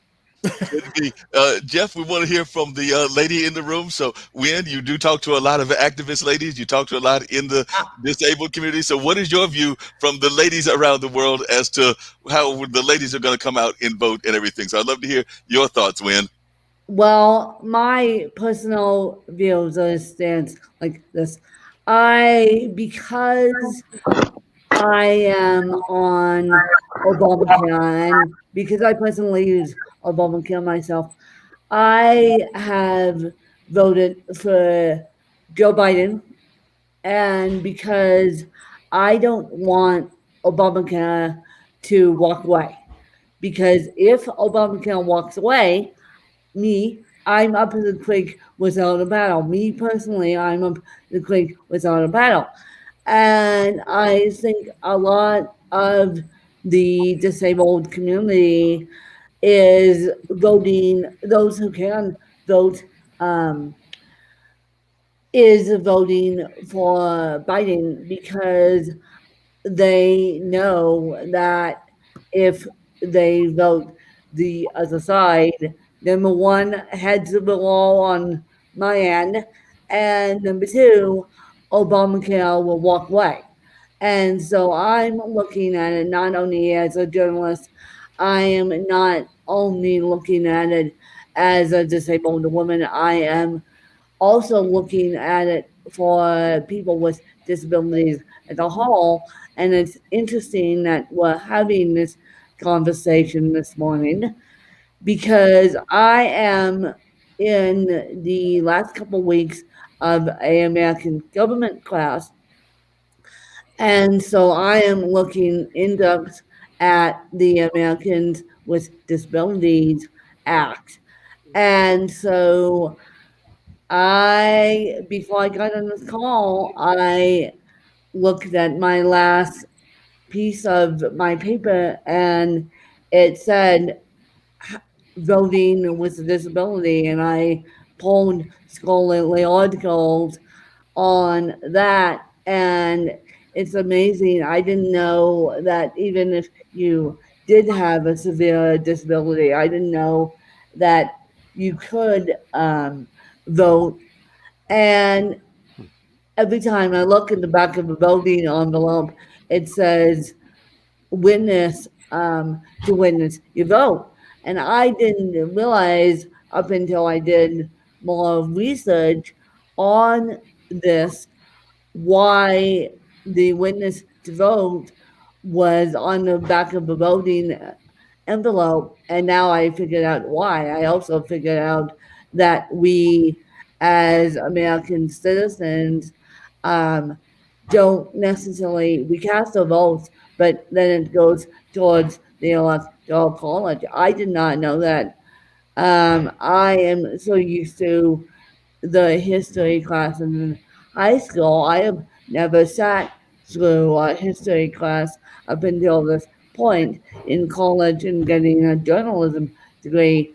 So I feel like the disabled population is voting for Biden, and they know that the Obamacare is going to walk away if President Trump lands up in office again. and I keep teasing my stepmom and teasing public. I keep saying, well, if President Obama gets President Trump, I wish President Obama gets another term. I keep teasing my public fan base and saying I'm moving states and I'm moving countries too, up to Canada, because I know that if President Trump gets another term, I know that Obamacare will be walking away.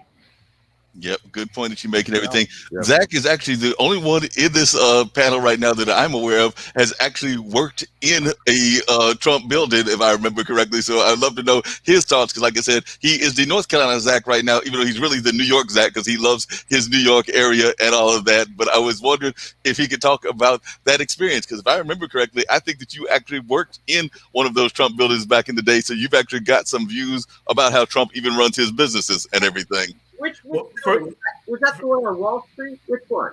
No. He mean I was at the Twin. I'll tell you the story. I was at the Twin Towers, but I wanted to first say to win. I'm sorry you got to deal with all the things you got to deal with as a person with disabilities. That this gentleman has actually made it harder. But what I would say, it takes a sticky situation to resurrect a groove and pass it off with this much affection. In other words, the whole thing has been a TV show from the word go. If you guys remember the movie, and I'll tell you my Trump story in a second. If you guys remember the movie The Sting, remember at the end when Robert Redford, faked, they got shot, and the cop came in and fake shot him, and they took out the mark and they walked the mark out the door, and then the police turned around and said, "Yeah, we got him."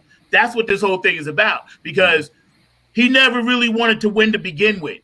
So his whole theory, and he's a con man, his whole theory is like, well, if I get in, let me steal as much as I can steal and screw up so bad, they won't even see who's arresting me on the way out the door.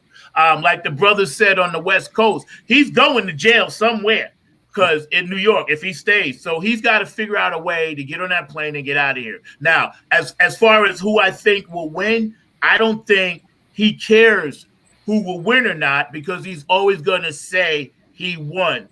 And that's part of the sting. That's part of the plot. That's the long con. Donald Trump came in to run the long con. It wasn't the shell game, the short con. It was the long con. He wants this thing to be so screwed up that we will forget and people will fight and race riots and this and that he claims will happen, which I don't think they will happen. There's too many sane people. So he could just quietly slide out the door with another $1 trillion in his pocket. So I don't think he's going to win. I'm not quite as apprehensive as Bill when it comes to the Electoral College because I believe they can play with it as much as they want. So the guy said in South Carolina, I think it's better that Republicans win, so I'm going to move the red line. So I don't really trust that. But I do think Wynn has a point. So many people are infected with this virus, and so many people are worried about their health care. I don't think 401ks at this point really matter. I think he's going to lose. I think he's going to lose handily. All right. So that's my opinion on that. I work and I'm a musician and I played at the Twin Towers and obviously Windows on the World. And I was going up to the 106th floor carrying my percussion equipment one night and there was several events. They have 5 different ballrooms up top in that building they had. The old towers, and Donald Trump was on the elevator, and he was a pompous, you-know-what then. So I bent down to pick up my stuff, and Scott Clark from ABC News was there, and he was helping me. He said, "Oh, brother, you need help?" I was like, "Yeah." Donald Trump practically stepped over my back, and didn't say, "Excuse me." So I looked at him and I said, "You really are an A, blank, blank, blank, blank." And he just looked down at me like I was the help. And that was my only Donald Trump story. I never liked him since then. But also in New York, he kind of was very, very racist. The real Donald Trump you seeing is what you see. That's just who he is. He was always like that. So for New Yorkers, we never would have voted him in for dog catcher. This is why he never ran for nothing in New York, because we are all hip to the long con. It's the long con. The end game for him, get as much money as he can and get out the door.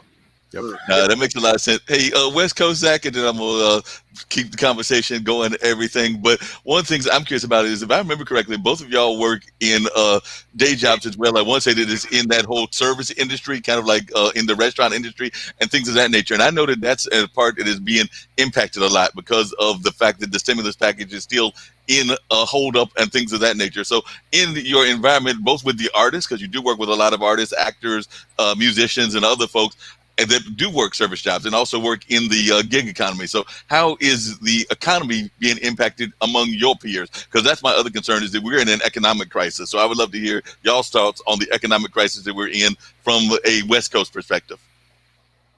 Our jobs, we have security in that people are always going to need to buy groceries, and we are there to provide them for them effectively.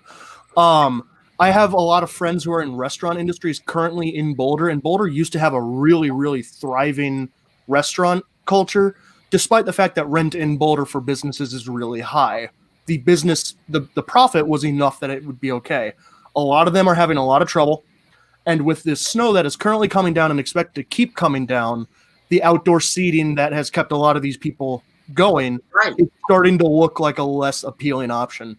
I know that a lot of places are starting to get heaters. They're starting to get like space heaters for their outside tables. But the reality of the situation is, if I want to go out and eat somewhere, the reality of sitting at a table in the snow, even with a heater, isn't that appealing. So I would either get it to go or just not go at all. And that's the issue that a lot of these people are facing right now. Combine that with the fact that flu season's coming around the corner. And our job, the standard is that if you are showing any symptoms whatsoever, you are recommended to not come into work.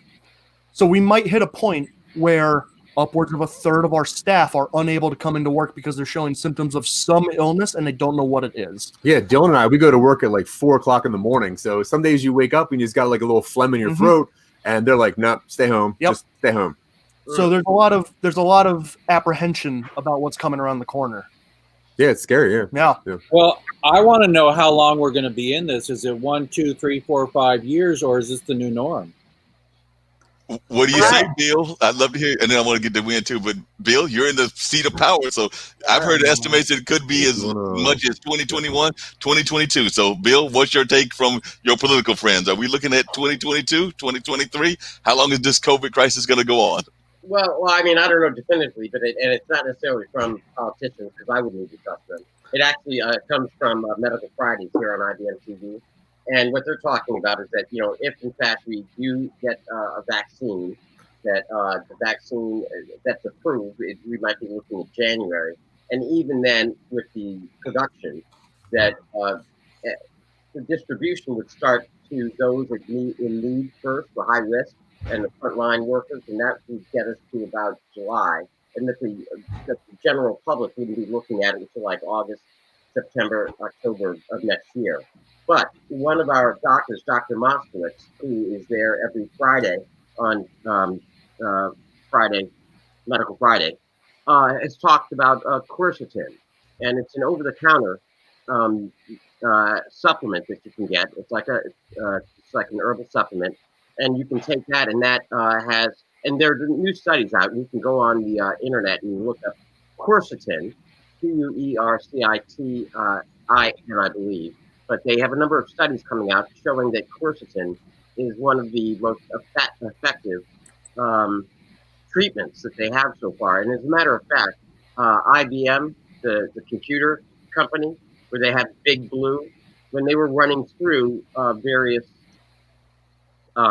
scenarios of what would be the top 10 possible solutions for the COVID-19, quercetin keeps coming up. And it ends up being, it's an over-the-counter thing that people can get all by themselves. So that's coming from our medical doctors, saying on the one hand, if we're waiting for a vaccine, they're looking at first responders and the high-risk people getting the stuff first about the second quarter, May, June, July of next year, and then the rest of the population, at least in the United States, thereafter, August, September, October. So that's the best guess. And Jeff, trust me, it did not come from politicians, because I wouldn't trust them. Yeah, I know that's right. Don't trust those politicians or anything of that nature. I know that Zach and Dylan have got to bounce off, but before they get ready to bounce off, because I want to have that Zach meet Zach moment. So I was so glad that I was able to pull that off, the Zach meet Zach moment and everything. But before they leave, I do know to know, because later on today, their show will be airing. So what can we expect from Talking Upstream later on this evening and through the rest of this year? Because like I said, I know I usually pop in and give y'all some comments as well, because y'all do such a great job with that show, and I'm glad to call y'all friends and everything. So I'd love to hear what y'all have lined up for us in the whole world of Talking Upstream, and then we'll come to Win as well. Yeah, so we actually built an interview portion into our show. So starting today, moving forward, you're going to see an interview portion from a bunch of different podcasters that are really under-listened and underappreciated. So that's one thing that I'm very excited about, and that's why our show is going to move to a pre-recorded, just so we can make sure that we can interview the people that we want to interview. But today at 4:30 Eastern time, you're going to see Dylan and I. I'm going to pitch a show about being stuck in a time loop, but being there for about 25 years. Wow. And Dylan is going to pitch his show about smuggling of mythical creatures like a unicorn. And we're going to see who our guest chooses and which like story we kind of go down. Yeah. And that's pretty much, that's how it goes. Sounds like it's going to be an amazing show. I do have an idea, and this is me just kind of like come up with those creative ideas that I always do. I think that y'all need a funk music theme done by Zack Roberson. So I think that Zach needs to do some funk music for y'all. So I want Zach to kind of like do funk music for Zach and Dylan. Yeah, absolutely. Yeah, we would love that. That's great. Zach, you're muted. You're muted, Zach. Zach. Yes. Oh, okay. Yes. Yes. I can make that happen. I'll send you my email. Send me your concept, and I love it. And we don't like Bruno Mars. We don't like Bruno Mars. We like funk. Thank you. I love what he did, but people said, he's funk this and that, and it made me throw up in my mouth. They said, have you heard this new thing? Put him on the great funk artist, and he played drums at the Super Bowl, this and that. I was like, that's pop music. Made me throw up in my mouth. That's definitely pop music. We have brought Kim in. I know y'all are bouncing off, but by the way, just to let you know, she wanted to know what about the possibility of a funkster as a superhero. So she's liking the idea of having a funk superhero. So maybe that's something else we can create. We're ready. Well, we got Bootsy and all of them. They're already funk superheroes, but there can always be more. Yeah. How old is Bootsy? Bootsy, I'm not sure his birthday. We just did the birthday bash and all this and that. But Mark, really quick, I know you had asked about how long something was going to be. Patty and Bootsy already said they're already working on virtual stuff for next Christmas. They're not even thinking about it. And I know Win had something to say before, but they're not even thinking about 2021 at all. Wow. Win, it's your turn, so I need to hear what you've got to say. And then I know Kim had made some comments earlier in the banner, so I was going to actually bring those up. But now that she's here, she can talk about them live, which is also the conversation around some of the folks that have also been missing. But Win, go ahead. I think this is a new normal, and as soon as I get a chance to get the COVID vaccine, because I'm at high risk, as you guys know. By now, you guys should know I'm at high risk for COVID. So I will be, again, I keep teasing people, I will be lined up at my doctor's office with my carry-on and suitcase behind me, because I am so ready to jump on a plane, but I am patiently waiting for the go-ahead. But at the same time, I think this is the new normal. Social distancing is the new normal. I am thinking that my graduation, and I agree with Zack Roberts, I'm thinking my graduation will be virtual. I know the last one from Ashford University was virtual. And I'm also thinking that Biden won't mock a reporter with cerebral palsy, because that's what Donald Trump did, and that's why I don't like Donald Trump, because he mocked a reporter before he went into office with cerebral palsy. So me and Mr. Trump are not best friends because he not only doesn't support women, he mocks people with disabilities, which is not cool. And so I believe that this is a new normal, but I am patiently waiting for the COVID vaccine. And I am not kidding when I say I will be there with my carry-on and my suitcase behind me. And I want to see where this vaccine takes me, literally and figuratively, once I get it.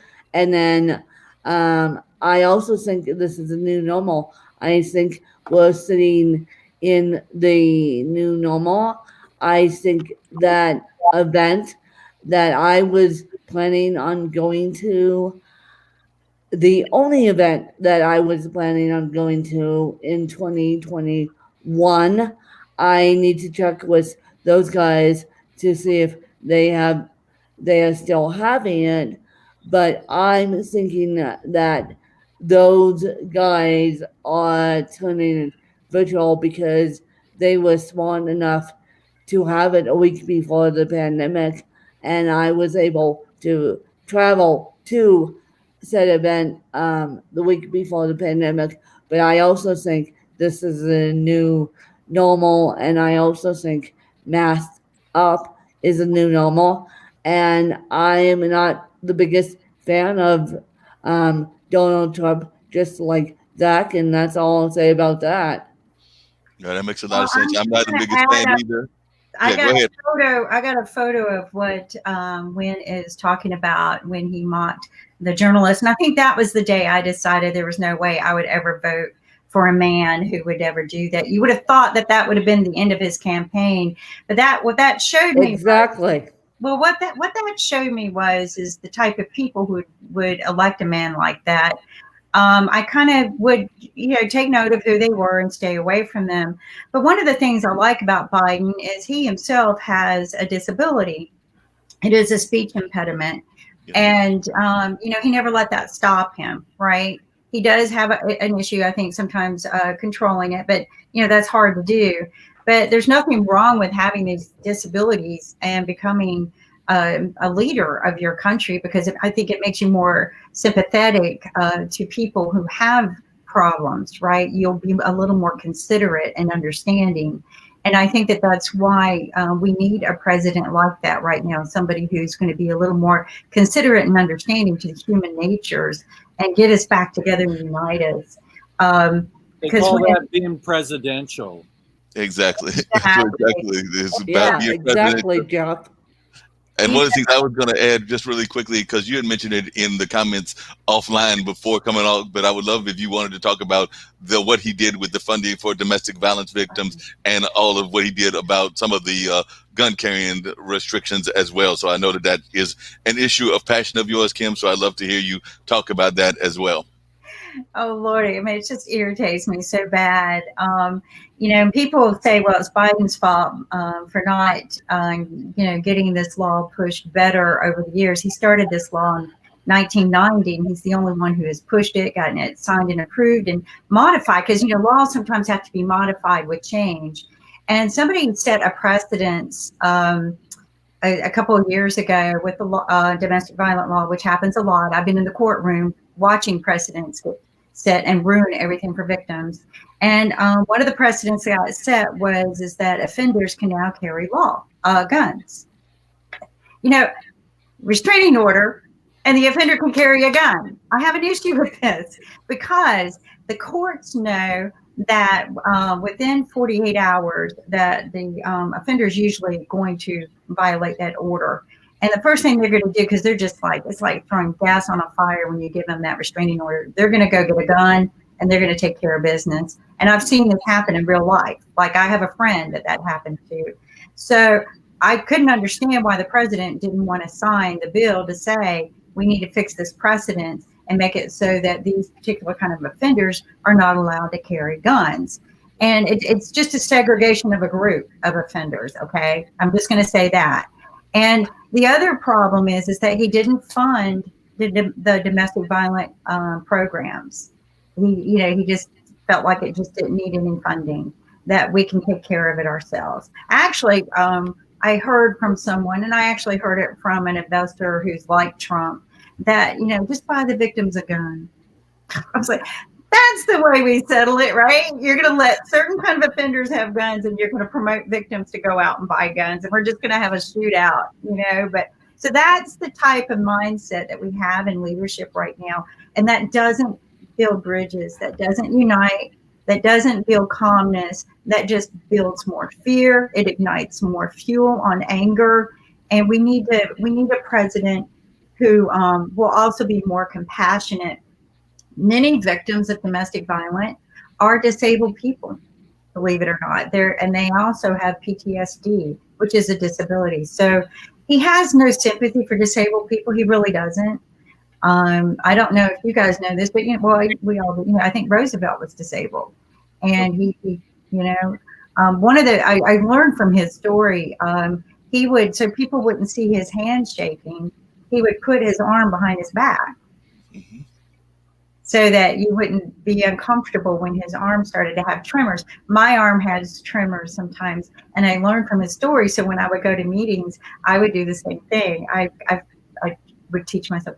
But these are the kind of leaders we need, leaders who have empathy for humanity. What do you feel about that, Bill? Because you always get so quiet on me when I get on my soapbox, and I feel like, oh, Lord. I'm just listening. I think you're absolutely right across the board. What part do you want me to say yes to? Because you're right everywhere. Well, speaking of being right, and she is right about a number of these issues and everything, but I would like to hear Bill's thoughts about something else that you brought up as well. And I know y'all have been talking about it on The Lawyers Den, one of our very popular shows here. And then I've actually got to thank Kim about a connection that she made for me with Scarlett, because I went to an event this weekend that was amazing, but I'll talk about that shortly. But where are we at with the Supreme Court and all of that? Because I know that is coming up, and I guess we're going to have this judge push through, but I know y'all have been talking about it in The Lawyers Den, so I would love to hear where we are and if it's going to happen before the election on not this coming Tuesday, but next Tuesday. So I want to know where we have this new judge or not, and how this is playing out. Oh, absolutely. After they closed the hearing the week before last, they then turned around and they took up her recommendation from the committee, the Senate committee, the full Senate, and they did that on I believe Wednesday. They moved it up, and by a 12-zip vote, because all the Democrats boycotted it. Instead, they just put up pictures of all the people that are going to be hurt by healthcare. The Republicans voted 12 yes, and no Democrats dissented. It went to the full floor. So Mitch McConnell is bringing it up on, I believe, Tuesday to the full Senate floor, where she's going to be confirmed, so that they can then have her sworn in to the Supreme Court by Friday. So we should have her in the Supreme Court by Friday. For everybody on the panel, what is your thoughts about what kind of impact this is going to have? I know you talked about the new makeup of the Supreme Court. I know she's talked about being, and y'all have had conversations about it, about being, I think the term is an originalist, but I was wondering what your feel is as to where the Supreme Court is going and everything. And I'll open this to the whole floor, but we'll start with Bill, since he is part of the Lawyers Den. Oh, okay. Well, I can tell you that the Supreme Court will then have a solid 5-4, a 5-3 conservative majority. The question is what's going to happen with Chief Justice Roberts. In the past, he has switched sides and voted with the liberals. But because that was predominantly in 5-4 decisions, so he was able to stop things, laws that the conservatives from moving too fast. But there's not going to be anything stopping the conservatives now, because they'll have a solid 5 vote majority. And we're likely to see the Supreme Court take up a number of things. And these are the things. A week after the election, so essentially the new justice will be on the job for about 10 days. And then you're going to have your first major challenge to Obamacare hit the courts. So we vote on the Tuesday, and then the following Tuesday, the Supreme Court hears Obamacare. There are a number of significant business cases. There's Oracle versus Google, Business Matters, and about copyright and things of that nature that are coming up. There are religious freedom cases that are coming up. But the most striking thing that I think that people should begin to ask themselves is that under the guise of religious freedom, Supreme Court Justice Clarence Thomas, joined by Samuel Alito, both conservatives, have said that they wanted to re-examine the issues surrounding privacy rights. And that goes directly to the issue of same-sex marriages. It goes to Roe v. Wade. It goes to any number of issues. And so you could see either a dramatic whittling down of the previous rights that the cases have established, or you could see an outright removal of those rights. And that's the really scary thing, because once you start down that path, we're not going to be able to do anything about it unless, of course, the Democrats are looking to expand the number of seats on the Supreme Court, which is also a hotly contested matter.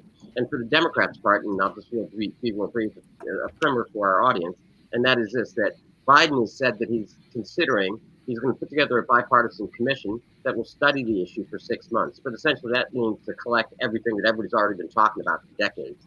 And then he said that he was going to be moderated or informed by how the Democrats or how the Republicans handle the situation. But the real indication is what kind of decisions we're going to be getting from the Supreme Court. If the Supreme Court takes a hard right turn, you can expect to see a fight with President Biden, if he's elected, looking to pack the court. Well, that's going to be a conflict, and that's just going to hinder some changes. This is what I tell people, because everyone goes, "Oh, she's a Christian." Well, we all know that the Salem witches trials were managed by Christian judges.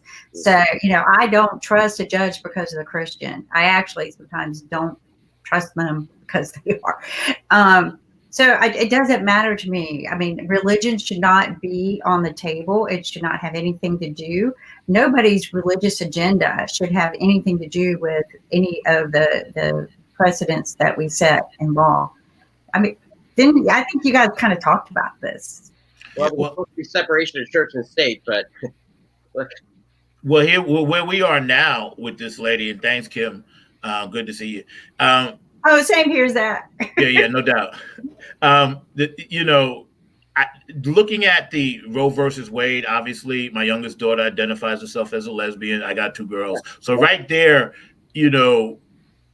if it's going to be up to the states to determine some of these things, if we can kind of, and Bill, you may correct me if I'm wrong, if we can kind of back channel some more down the middle local judges in our local election, in our local places, do you think some of the states will be like, okay, if it has to go to Supreme Court, so be it, but I'm going to do my best to try to not let it get to the Supreme Court?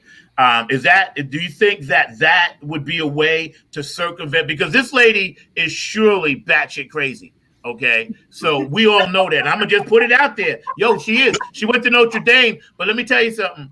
This woman is, and there's no offense against women. They're brilliant women all over the world, but this woman clearly is not really getting the bigger picture of what the United States is made up of. Immigrants, people coming from other countries, poor people, gay people, LGBTQ communities. So if she's not really seeing that right off the top, couldn't local governments say, hey, we're not down with you, so we're going to make sure we keep some things to ourselves and it doesn't get to you? Is that possible? Okay, well, actually, sorry, go ahead, Jeff, because I can tell things real quickly, but Jeff, I'd rather hear from you. Jeff? All I know is that 33 states legalized marijuana, and I still have lifers in jail for a federal stupid law that's out of order. And from the beginning, nobody should be in jail for a Schedule 1 plant that is next to heroin, and cocaine is a Schedule 2 plant. So by letting the states deal with Roe versus Wade is one thing, but we're going to do a precedence around the world when this human comes in, and I think they're rushing it, and I don't know what the rules are about due process. Okay, so it's just a cartoon. This whole party that we're having, this whole event that we're having is a bad cartoon, and it is about time that we slow it down, that we think about what we're going to do, and that we even change the rules on somebody being on the court for life. Because if it's out of balance for life, then we're all in trouble. And it doesn't mean we have to move to Canada or to Mexico. I mean, all those things are in my family. My father lived in Mexico for 30 years because he could do his architecture in a different way down there and get through, you know, all the red tape.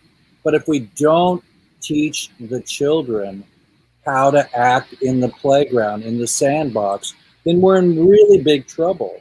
And so, you know, all of us say, well, Donald was elected and it's only 4 years. We had 8 years of JB, of the Bush administration.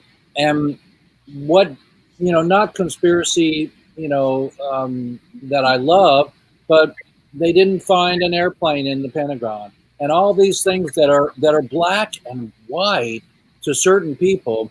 When is the truth going to be slowed down to bring the love, the generation of love back from, you know, the 60s that allows us to be transparent, allows us to have equal people on the court?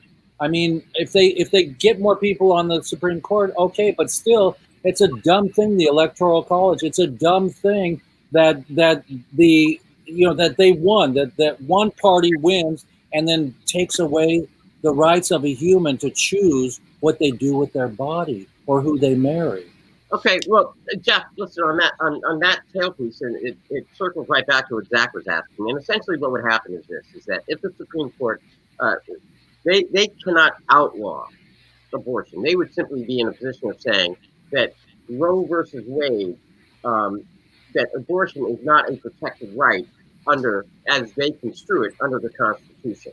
Now, what has been happening, though, and so they would say this is not a matter, unless the federal government passes a law and then makes it a federal law, that would be one thing, they'd say. But in the absence of that, the federal government passing a law, then it's up to the states to figure out. Now, in answer to your question, and Jeff also tangentially answering yours, there have been a number of states that have already passed state-level laws securing the right to an abortion and the right to privacy, notwithstanding Roe versus Wade, because obviously this fight has been going on. But then there have been a number of other states that have been hostile to it. And so essentially what would end up happening is that the removal of Roe versus Wade, it's not just that it's Roe versus Wade, it's this notion that we have a right to privacy that's guaranteed in the Constitution. Because that right to privacy protects same-sex marriages, it protects your own relationships, it'll protect your daughter's relationships as she grows up, it protects That's a beautiful thing. I know, Jeff, I know, but I'm just saying, so it's really the right to privacy and whether or not that's in the Constitution. And that's what you may have heard originalists and stuff. However, what you'll end up seeing is this, is that if the Supreme Court overturns Roe v. Wade and attacks this right to privacy, it'll devolve back down to the states. And then what you'll have is you'll have a patchwork, because it'll be different in Indiana than it is in New York. Yeah. In Alabama than it is in Wisconsin. And that will be difficult. And so that'll be back to what they were talking about in the 70s when all this stuff started. Because in some of those states where those women that are underprivileged and can't get across lines, you're going to be a very real possibility of backroom abortions and all the horrors that stuff entails. And women dying because of botched abortions and all this kind of quackery going on. And it would just be a tragedy, all based on economic influence, because the poor people will be hit disproportionately. But you'd have this patchwork. And then the fights would really start all over again. Let me just add something really fast, like, because I know HIPAA is a federal thing, right? So if a woman has a procedure done, be whatever, right? Wouldn't her constitutional rights as a woman to privacy be protected under a HIPAA medical procedure? Under HIPAA? Yeah, that's a protection, a right to privacy protection from it being disclosed. It's not a privacy right that says that you can get it done. See, Roe versus Wade says you have a right to privacy in your own body. And that right to privacy allows you to make decisions about your own body. But that's what I mean. Like, because it's your own decision and it's a privacy issue, HIPAA protects medical privacy issues. No, but you're looking at it the other way around. That is to say, the right to privacy, that the Constitution, Roe versus Wade, flows down. HIPAA comes in and says, yes, you have this right to privacy, so therefore you don't have to disclose what medical procedures you've had. But if they take away a federal right, the Roe versus Wade that says you have a right to privacy, all HIPAA will do is just say that nobody else outside of you, unless you disclose it, can know what was done to you. But it doesn't say that you have a right. HIPAA does not say that you have a right to medical care and or choose an abortion. No, Well, but the absurdity of changing that one law, is like, I get an abortion and it's made public, and somebody comes, knocks on my door and takes me to jail. so here's where it's going to do. It's going to take us back to 100 years, where girls felt like they had no other choice, and so they would go to a back room. What this law does is it's going to make it illegal for doctors to do the procedure. Okay, and Bill might correct me on this. You're right. What's going to happen is just history has told us everything, but the Republicans are so narrow-minded, Christian stupid that they forget these things. And I tell my friends who are just so diehard, I don't believe it should be used as a means of birth control, right? But if you need it, you need it. If you don't have any other out or any other way, then that's your choice. There's rape. Right. Well, there's rape. There's other things. There's all kinds of other things. You can go home and your family disown you. You have no idea what it's like to be raised in a Christian family and get pregnant. You really don't. It's all your fault. It's not the guy gets all this fame. Hey, way to go, dude. But the girl carries a lot of shame. And I'll tell you. Oh, go ahead, Kim. No, I'm but glad you brought. I was going to add to what you said. I'll tell you a quick story. In my first marriage, right? Before I married Jennifer and I had my daughters, I was married for a year and a half, and we were trying to have a baby. And the baby was at the 6-month mark and was stillborn and was not alive. So my ex was carrying the baby in her womb, and we had to go. And this was the most painful thing, one of the most painful things I ever had to go through. We had to go and almost carry the baby to term before we could get the baby out and have, a ceremony and all of this stuff. And I just remember the agony on my then ex-wife's face at the time of every day walking around with a child that was dead, and the tears and the pain. And I never told this story on there. Nobody knows this, that we went through. And I thought to myself, because it was past the point of the abortion. This was in the early 80s, and things were a little still sketchy in New York. But the doctor said, listen, in order to protect my then wife, we have to be careful, and we need to do like some type of, we had to schedule this natural delivery of a fetus that was sequentially a baby that was dead. You know what I mean? And I just think to myself, like Kim mentioned, it's so important. This is why I wish women would run the country, because there's nothing more important than a woman in this world. And I mean that wholeheartedly, Kim, when it comes to life. So how can you as a man, tell the givers of life what to do? And that's my pet peeve with some of these people that are so diehard red or Trump or whatever, because it just doesn't seem any spiritual person, no matter what religion, would want to put their emotion into a woman's body and tell her what she can and can't do. And I just wanted to share that because, and I never told this story, nobody knows this but you guys and whoever's watching. I just wanted to say that's painful. No, I agree with you and everything. And one thing I'm going to add to that, and I want to hear from Kim and everything, her reaction. But I agree. And part of what happens is we're in a very patriarchal society and things of that nature. And that's what we've got to get away from, this patriarchal kind of society that we live in and everything. Actually, earlier Jeff mentioned about weed and all those states that have passed laws that were allowing weed to be sold or put into those different states and everything.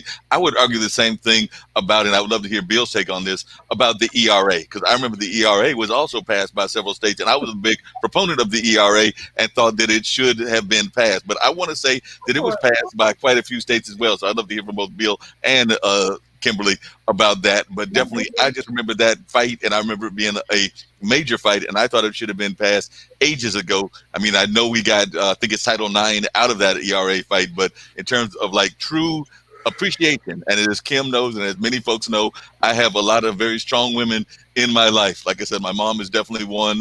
My aunts are definitely in that category. So I have a lot of strong women in my life, including some that are friends of mine, like our mayor pro tem here and a number of others. So I am definitely, like Zach, a big proponent of women's rights, and think that I don't get how we cannot support the women of the world. But definitely, I just remember that ERA struggle from years ago and thought that we should have done past that ages ago. And I don't remember how many states it would pass, but I know it was. Can I say one word?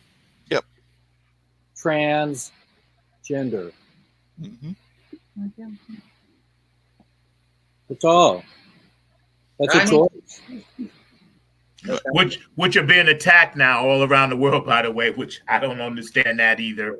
You know, transgenders are being attacked at alarming numbers. I was watching our fellow co-host, you know, Alexandra May, and we had that show, and we were talking about that. And I, again, you know, as a woman, I know nothing about what women go through. I just know I wish you guys could run the world. I'm not one of those men that say you can't, because I think you can, because your mothers, your nature nurturers, you guys are the givers of life.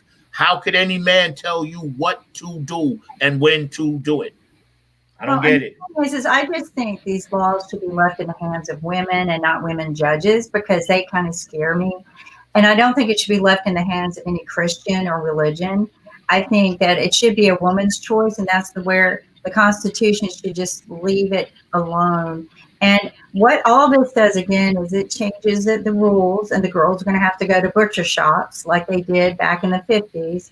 They're going to die. You're going to have a lot of, you know, bad situations happen because they don't have an affordable means. Because all this does is it removes your opportunity to do this through interest. And I want to bring something up about HIPAA, because you guys were really on this.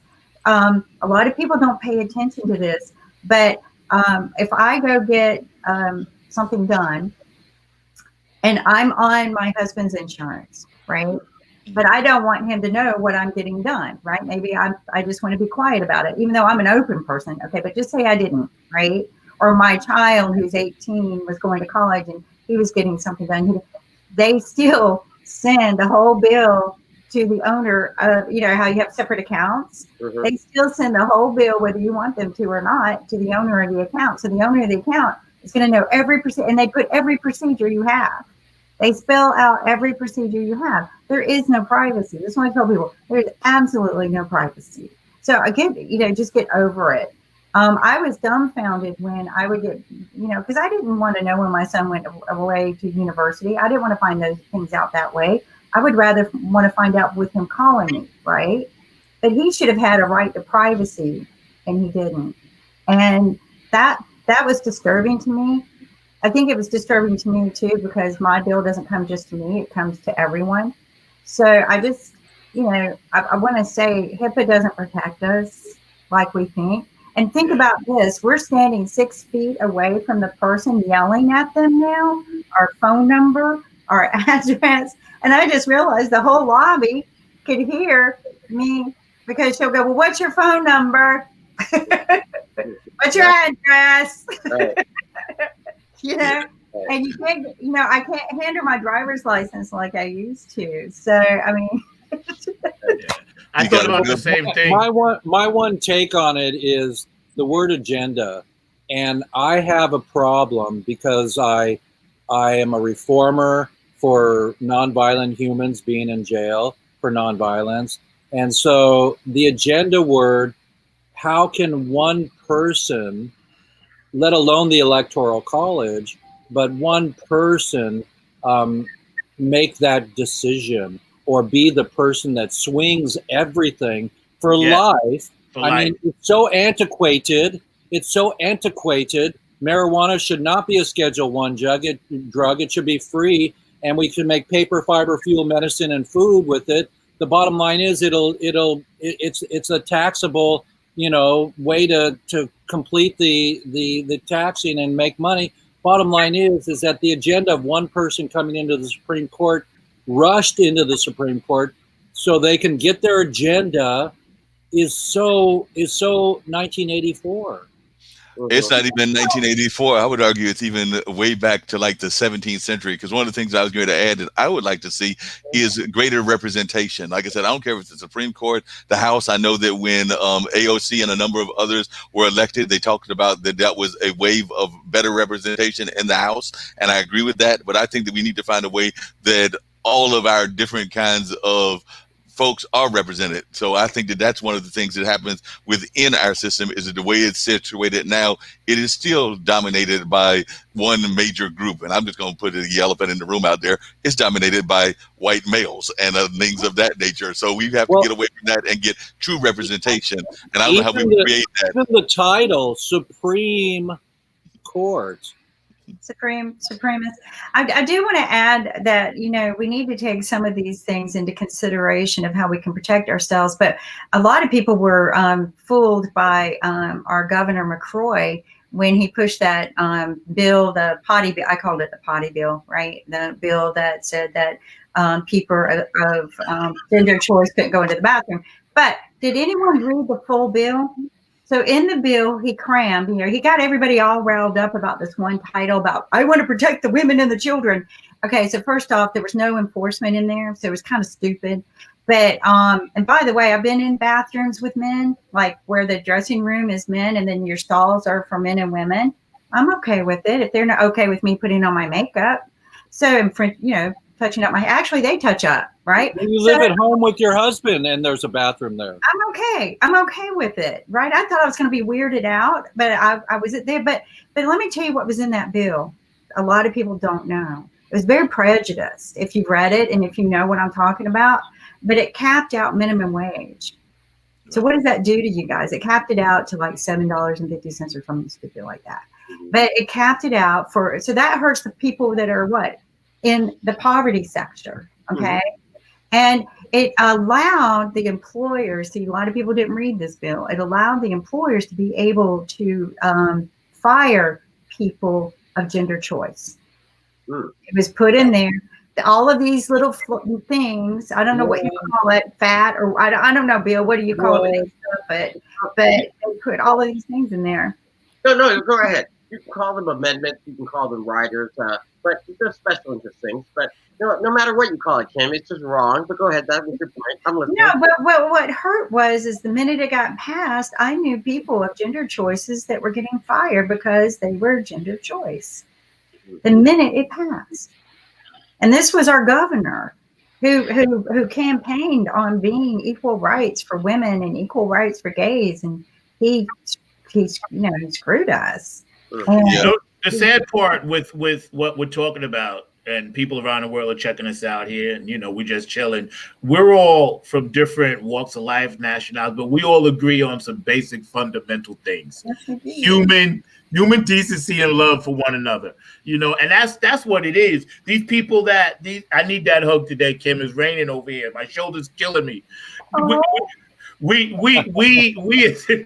as human beings, man, we gotta elevate, because as activists, which everybody on this panel is, how in the world can I not understand what another human being is trapped in another body, and they're already feeling bad, so I gotta make them feel worse. That's not a thought process that no normal person should have. And the higher up we go, some of these laws that you guys are talking about, unless you're dealing with it, you don't really know.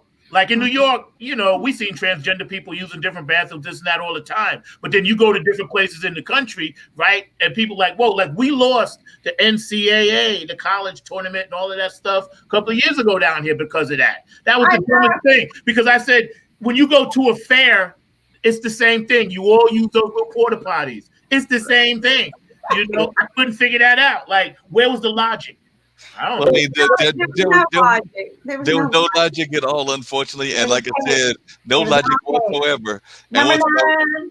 yeah, My God, number it 9. got to number 9. One thing I was going to add to that is there's definitely no logic. And one of the things that I've really been hating is I've been watching either on the computer or on TV or radio, and I'm really getting tired. And Bill may want to talk about this, about the negative ads. And I don't care what people think about what a person made in terms of a choice, in terms of what they did in their life. But our Senate race here in North Carolina has been getting very nasty, and these ads have been very personal attacks and very nasty. And I have been getting sick watching them and everything, particularly on one side, which is the right side and everything, meaning the side of the Republicans. But it has gotten very nasty, and they are making some very personal attacks. And I think that that is between and I'll just go ahead and name the gentleman's name. I think that's between Cal Cunningham and his wife. I don't think that we need to be jumping in it at all. Well, no, you know, I mean, that's fine, and all that's great, except a couple of things are true. You know, we never take the chance to pass a good car accident. That's one. Two. Hang on. This has been part of, you know, the political system, going all the way back to Thomas Jefferson, when there was like, you know, he had a girl on the side, you know. So, I mean, Mark, you can sit, and then here's the final thing, okay?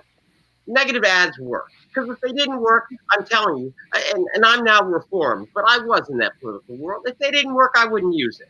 But if I come to you and I say, hey, listen, you shouldn't vote for that guy, and you're like, why? And I say, well, do you like your dog? And you're like, yeah, I love my dog. Well, he shot your dog. And you're like, no, I don't believe you. Here's a picture of him shooting your dog. You're like, I hate that guy. I'm like, great. And so I'm going to come to you and I'm going to say, here's a picture of you, of that guy shooting your dog for me. It works. And so I get it, man. And everybody gets upset about it until, and you know what's an interesting thing about this? It happens until this, that when, you know, say the swing state is another state in the United States. This year it's North Carolina and, you know, and some other states, okay? But next time around, 4 years from now, it may be something else. Everybody in North Carolina is going to feel like they've been neglected because nobody cares. And they're going to be like, how come we're not getting the attention? How come the candidates aren't flying to us? How come we're not seeing the negative ads? So on the one hand, you're like, oh, I hate it, it's ridiculous. And this is what happens every 4 years. In Iowa and New Hampshire, they get all mad and they're like, you can't buy my vote. I have a right not to say anything and blah, blah, blah. Well, it's like, well, then don't hold your primary first and we won't care about you. But they're like, no, we have to hold our primaries and our caucuses first. And so everybody comes in and they bring what they bring. And then everybody gets upset and then they claim, but they don't get mad about all the money and the jobs that it's creating, the millions and millions and millions of dollars that are going to the TV stations and the hotels and the taxes that are, I mean, so Mark, don't mind me. I love you. You're my favorite one of North Carolina people, but please spare me the fake tears about my feelings are hurt, because you know. Well, like I said, I want to hear what Kim got to say. I want to hear what Kim's got to say, but I don't even know what happened. So somebody please explain to me, because I don't know. It wasn't on IBM, so I didn't see it. Well, I'll give you the short. I'll give you the short version. I'll give you the short version. Recently, a computer was turned over, I believe, if I remember the whole story and everything. That was from, or they found his email trail and everything. And Cal Cunningham, who is our Democratic senator candidate against Tom Tillis, was running, and they found these affair kind of letters that have since blown up into what they now believe was a full affair and things of that nature. And because of that, and I've never even got it confirmed, the full affair part. I do know that as soon as it was released and it came out, he did go public. That is the one thing I would give him credit for. Sometimes folks get a little bit too quick to try to hide things and things of that nature. So he did go public, say that he apologized. He had no choice. Right, that's true. I want to change the subject a little bit, because I got a question for Bill, because I know some people are going to have to leave here real soon. What is, because I've been on fracking rigs, okay? I've done a lot of research on fracking, and I personally know for a fact that, you know, we only give a few hundred people low-paying, very dangerous jobs, and the only time that their family gets any money is if they die, and on the rig. And the only people who make money are the one or two owners of the rigs. Very dangerous. why is there such a big issue about keeping the fracking industry alive when there's alternative energy and safer? Okay, well, why? I don't understand. Okay, couple of quick things, and that is this: that first of all, you have to understand what fracking is. I do. Okay, well, I mean, for our audience, they stick essentially a straw down into the rocks underneath the earth, and then they pump a whole bunch of water down in there, plus some trash water. It's junk water. Well, it's junk water, but then the other things, well, just a whole bunch of stuff. So the environmentalists the environmentalists were mad because they're just mad to begin with because this other stuff's going around. What it does is the pressure alone breaks the rocks, releasing pockets of natural gas that they then grab and they put in a tank. So natural gas is on the rise. So, and natural gas has allowed us, because a lot of people are switching over to natural gas because it's a cleaner burning fuel than coal, and it reduces our dependence on foreign oil from the Middle East and stuff like that. So what's been going on is that in areas, so like regular oil is down there in Texas and the Southwest and all over the place, out in the Gulf and everything else, but Middle America doesn't have oil. What they do have is they have a lot of rocks that have a lot of natural gas contained in them.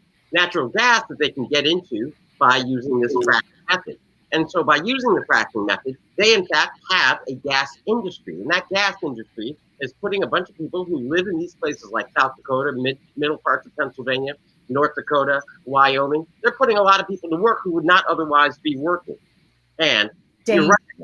Yes, it is very dangerous because of the pressure that's going down. The rigs can blow up. But, you know, what the companies are doing, they are buying vast swaths of land, and then they are concentrating their rigs. And so they are taking out all the money, and they're buying insurance to cover any accident potentials that happen on the site. But in the meantime, these men and women that are working the site don't necessarily have access to any other of these high-paying jobs. And these jobs in their communities are like $50,000, $60,000, sometimes $80,000. Now, they work outrageous hours, and the conditions are horrific, but that's a substantial job to them. So, on the one hand, you've got these states that say, hey, listen, we have access to an oil or to a gas industry, one that we would not have without this procedure of forcing high-pressured lubricants into the ground to open up natural gas. And then you've got all these people with these jobs, and so these local economies are suddenly booming. They're like boomtowns in the old days. And then you have environmentalists saying it's bad for the environment. So the environmentalists want to stop fracking, and the people that are pro-fracking are saying, hey, listen, that would cost jobs, and so there's a real mess, that's the fight over it. And at the end of the day, Kim, you're absolutely right. It's only the big-time producers that are making all the money and running away. The job argument. I have a question. The job argument. One thing, though. You left out one thing. I'm sorry. Go ahead. Go ahead, Jeff. But you left out one thing. I want to make sure I add it. But go ahead. The job argument is so weak. I can't believe it. We have. I live in a 10,000 person town. That's very tiny in Washington State, Mark. And I'm from California, but and my heart's there. But the bottom line is that we have a mill here. It stinks to high hell. We have the largest cancer rate in the union in our state here, and the overwater flow mill water cooling tank is where all the particulates go. And we've studied that for 20 years since I've lived here, and no one has been able to shut them down. In all the towns that have shut down small mills, paper mills, their argument was that it houses 300 workers. Okay, so I invited Tesla here to come build cars there and not fire anybody and buy out the mill and their space and their property and do a lateral shift, for that. So that's a horrible argument, just as well as the antiquated laws that are keeping the electoral college vote. It's antiquated because when I was a kid and 100 people voted in high school for my brother that won, 60 people voted for him, 40 people didn't. So he was elected president of the class. And so why should we be stuck with antiquated thinking? It should be evolved, Well, we should be able to vote for policies, and thank you very much. I do want to add one particular thing a lot of people do not understand about fracking. And again, I spent a lot of time on the rigs researching them. Okay. I did a lot of work with them. And one of the things that they do, and you are so dead on, you describe it better than anyone I know about how but what a lot of people don't know is that you can start on your part of the land and you go under, and you can go in any direction you want under somebody else's property. That's exactly you right. can now mine for off of other people's property. You can mine for your money. So these big time multimillionaires like Trump, who is probably invested in the oil industry, that's probably where he gets a lot of his money. They are, to me, that is stealing from somebody else's property, but they have laws about how far down your property goes. Just because it's this on the ground, doesn't mean you own it down. So they can go down and they can go out to all of these different places. Now, what happens is when they frack under your property, if they hit one of those pockets that hits a pressure, it could blow your house up. It could blow into your pipes. It could blow into various different things. We have seen, they go, oh, that doesn't happen. It does. Okay. I'm just telling you. I know people don't believe me, but I've been there. And I've also been there. I tell people, if you don't believe me, go visit them for a shift change and sit in a prayer. Every person of every race, every religion, and every culture, the shift supervisor will say, I'm getting ready to say a prayer. It's non-religious, but you can leave if you wish. No one leaves. Well, you won't leave with a dry eye. There's a tanker in the ocean right now that's sinking, and they say it's going to be larger than the Valdez. And so when are we going to get smart on the planet and wean ourselves from peak oil? If we wean ourselves from peak oil and we use wind and we use solar and we use ocean tides to make electricity. Tide has enough energy. We use ocean tides. I mean, you are talking, us people that are in this circle right now, the four of us, or the five of us, we're articulate, we're educated. And the people that aren't are the ones that are working on those rigs. And they get paid on how dangerous their job is. When my friend worked in a multi-story crane, the higher it went, the more he got paid, But Buckminster Fuller said we're going to run out in 1930. He said less is more. And so we need to know how to do hydroponics. We need to know how to do wind and solar. Like Germany, you can't build a house without solar.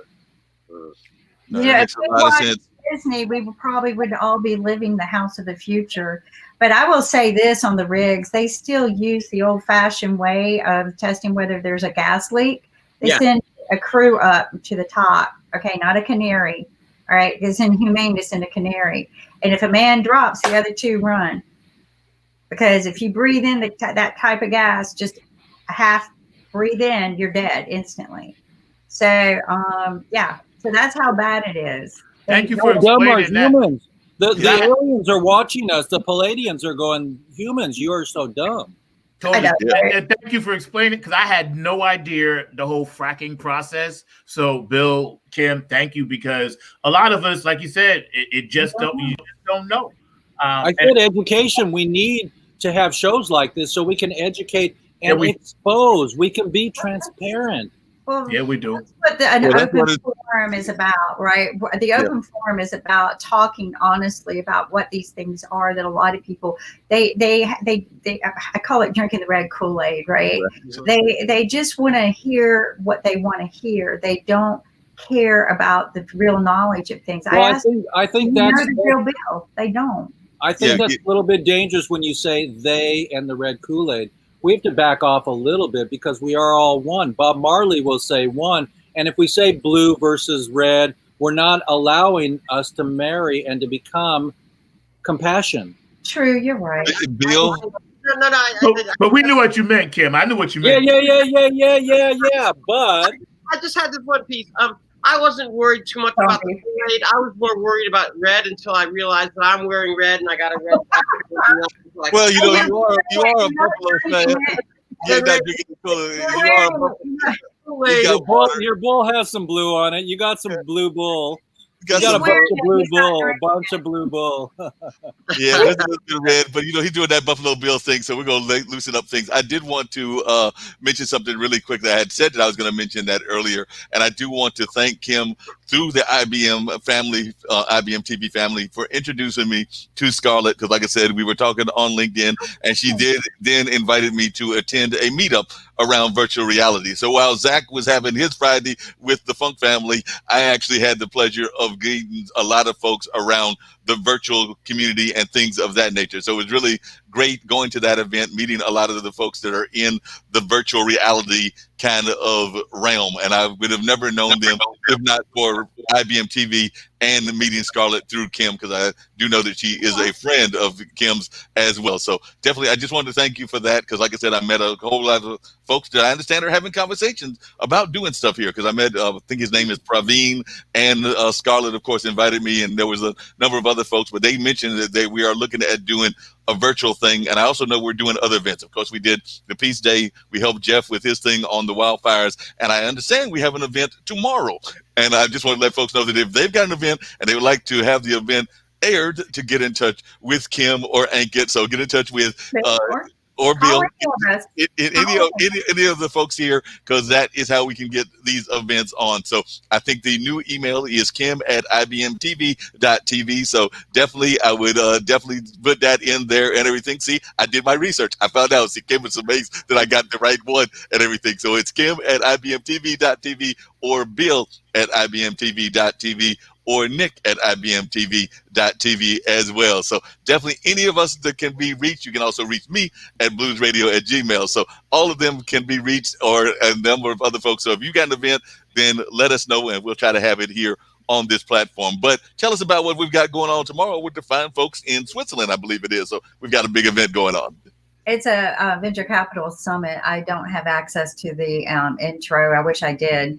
But it is for venture capital. So beam in early in the morning. It starts very, very early in the morning. I would say if you were up at 5 a.m., you'll probably be able to catch some of it. But it's about venture capital. It's for 3 days. But it's in Switzerland. That's why it's so early in the morning here. Yeah, we've got it posted on our website. But if you're interested in learning more about venture capital, these guys really know how to do it. Like, they understand that you just don't give somebody $150,000 and say, here, cut corners and make it work. They actually do a scalable business model in investing in a business. So they look at, wow, what's it cost to run a business? Oh, it's really going to cost you $1 million, because you got to eat too. So they make you successful by looking at the business plan and investing in the business. So highly recommend if you get an opportunity. If not, we post air, right? And I just think that it's going to be worth watching. I really do wish I had an ad. I should have thought to bring one. While you're talking, I'll see if I can get one up so people can watch it. But definitely try to, if not, again, watch it post. There's going to be investors from all over the world. I think, Bill, you know a lot about this too, right? Yeah, sure. And I've got a few minutes before I have to go.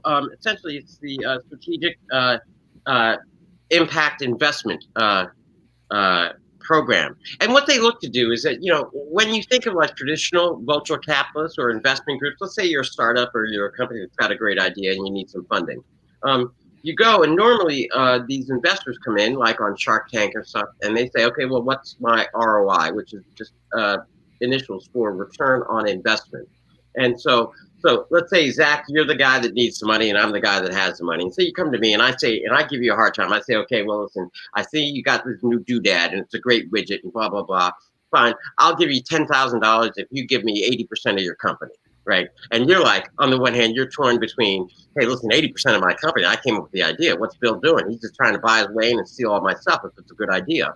And so that's why they call them vulture capitalists, because they come in because they have the capital and they're vultures and they're going to try to steal your stuff. And so then you get into this fight where you've got to negotiate with them what percentage you're going to sell, what kind of return they're going to get on their money. And that gets a little dicey. Now, what this symposium does is it connects you with a bunch of people that don't come in with that traditional view of return on investment in terms of dollars. They come in because they're motivated. Yeah, they want to see some return on their dollars, but they're also motivated by other things like, what's the impact going to be in terms of the world? Are you cleaning up the environment? Are you doing good, essentially? I mean, is it like for a worthy cause? Are you educating the illiterate? Are you helping to eradicate poverty? And what they base it on is they base it on a number of these types of socially significant milestones that we all, would agree. So, for example, when Jeff says, why do we have all these people incarcerated when they shouldn't be in there and these laws suck? Okay, so one of the social impact on that would be getting those people out of jail. And so that's a kind of a social thing, and you have an impact, and there are economic benefits to it. And so it's the other things like a clean environment, so that we don't have dirty water in, say, Flint, Michigan. So they come in and they have the capital, but they're not vultures in the sense of like the bird coming in to pick off a carcass. They're coming in to invest in companies that are committed to some sort of sustainable activity or has a product that will improve the world. And that's what makes this conference so unique. Humanitarian, I got you. Yeah. That's so cool. That kind of thing. But Kim is absolutely right. It's it happens every so often, but rarely has it received kind of widespread introduction to the larger world. So that if you, any of our audience people are watching, if they have an idea, they should certainly watch the conference. Well, I'm going to share it just a minute. I'm going to share. I can't find the intro for it that we built. They liked our intro so much that I think they kind of borrowed it from us. Yeah. But this is what it is. The Planet Humanity and Finance Summit. It's the 5th year that they're doing this. Some very powerful people. They've really never shared this with the world. They just kind of keep it quiet and just bring in certain people. So this is the first time that they have ever allowed anyone to air it on a global basis. So we're very, very honored that they have selected us. Again, you could probably find it there tomorrow, but we're actually airing the actual event. But I think there's a place on here that you can register. But because we were airing it, I didn't register. I just, felt like that. But again, you can check us out tomorrow morning or check it out later. But Bill is right. They're all about the humanitarian side of investing. They want a lot of alternative power solutions. That's one of their big hot items. And, they talk about digital investment. Yeah, they're into all kinds, but it truly has to meet the humanitarian goals, right? The sustainable humanitarian goals. And yeah, Bill. Oh no! I just want to say yes, Jeff. That's all great. And I guess for our viewers, they should tune in and watch because we're IBM television, smarter television for a smarter global community. That's my final kind of quick hit ad because I've got to go, but I'm leaving in capable hands with Kim and Zach and Mark and Jeff. Yep, and we're getting ready to wrap everything up in a few minutes anyway. I've got a couple of shows that I was going to mention. One of them was going to be American politics. So I'm getting ready to bring that up. So what do we have coming up on American politics? You guys do you. I'm just going to bow out. But I appreciate it. And I'm going to go watch this game. You better win. I'm going to try. I'm going to go watch it. Maybe they missed me. Buffalo just scored. Yay! Yay! So we got some good news for folks on the sports side, and we're actually talking about some sports shows as well. I know that I've got to get in touch with Bill because we've been talking about some sports shows. I know one of my guests on one of my shows on Monday was a sports person on this past Monday, and definitely I've got to get with Errol and other folks. So we'll be doing some sports here on the network as well very shortly. So we know that we've got that coming up in the near future. So we're looking at sports. We're looking at a number of other shows that will exist. But as I had told Kim, I knew that as we got ready to wrap up, that we've always got spots and we've got some great shows that exist here on a regular basis. One of those being American politics. So I'm going to let us check out what American politics is all about, and probably Mark, some of tilt the your shows camera as well. down. Tilt your camera down. We're getting your chin cut off. There you go. All right, cool. I'm the producer. I'm the filmmaker of this party. Yeah, I appreciate that. That was good advice. I appreciate that. Right now, let's check out American politics. I love the fact everybody's got their purple on. And here is American politics. Mine is the theme.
And as Kim just said earlier, we also got a lot of shows about investment and things of that nature. And of course, we've got my good friend and Kim's good friend, Sasha, that talks about investment. So let's check out what investment is all about as well. And then, of course, we're going to bring up Lynn because we can't meet up without our sponsor. So let's check out what's going on with Sasha and that investment show.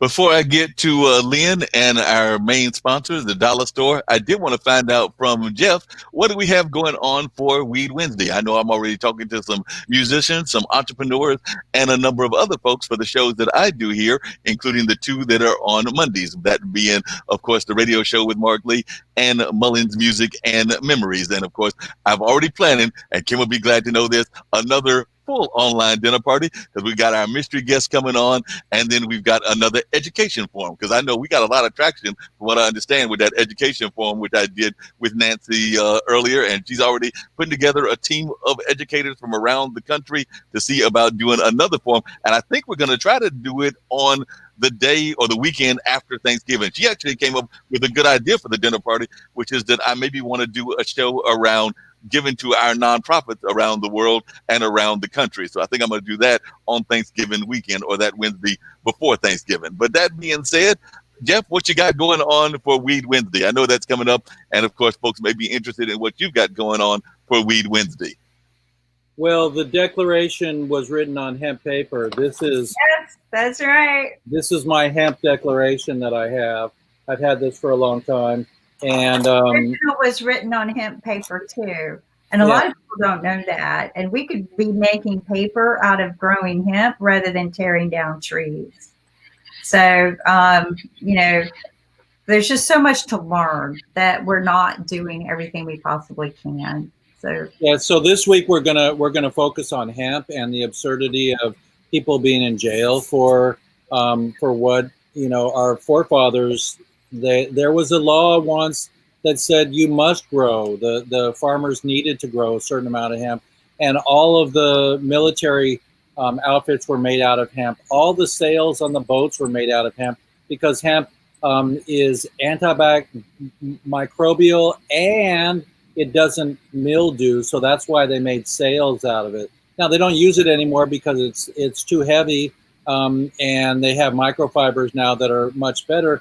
But just think about the natural products of the world, like hemp, that you don't have to cut a tree down to make toilet paper or paper for your computer and newspapers. So, you know, we're evolving to most of our stuff online, but a lot of people still like to read their newspaper in the morning, you know, and turn that page and so on and so forth. I'm like that.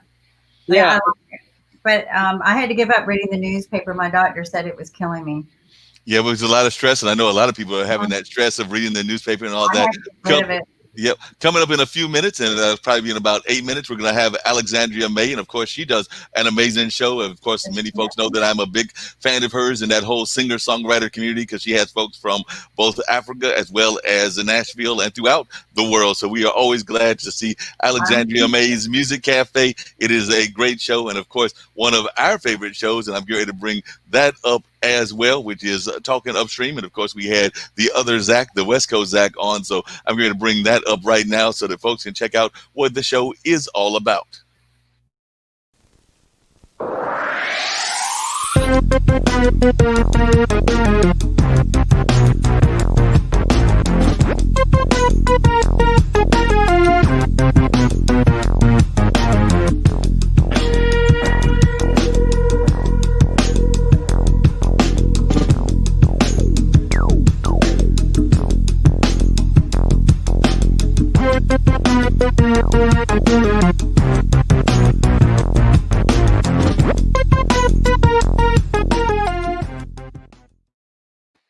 Hey, Jeff, it's me and you here, and we're getting ready to wrap up these last 5 minutes. And I do have to bring up Lynn Shepherd and the Dollar Store. They are our primary sponsor and all of that. But in the next 3 minutes or so, what kind of thoughts would you leave with our audience here to give them some real positive energy? I know that there is apparently snow in Colorado. I guess it might be raining outside here in North Carolina. And of course, there's other weather going on around the world. But whether it's here in North America or whether it's folks that are watching in Malaysia, South Africa, Nigeria, a number of the other places that our folks come from, would love to hear what kinds of words of encouragement you would give folks during this wrapping up time of 2020. And if you've got any message about our folks and how they need to get out to vote, we'd love to hear that as well, because I know that I'm definitely pushing folks to get out and vote. Yes, we're hearing from Bill that it could be a landslide, but I don't want folks to get complacent. I want folks to know that they still need to have their voice heard and get out there and vote. But I'd love to hear your thoughts and any positive words that you want to share.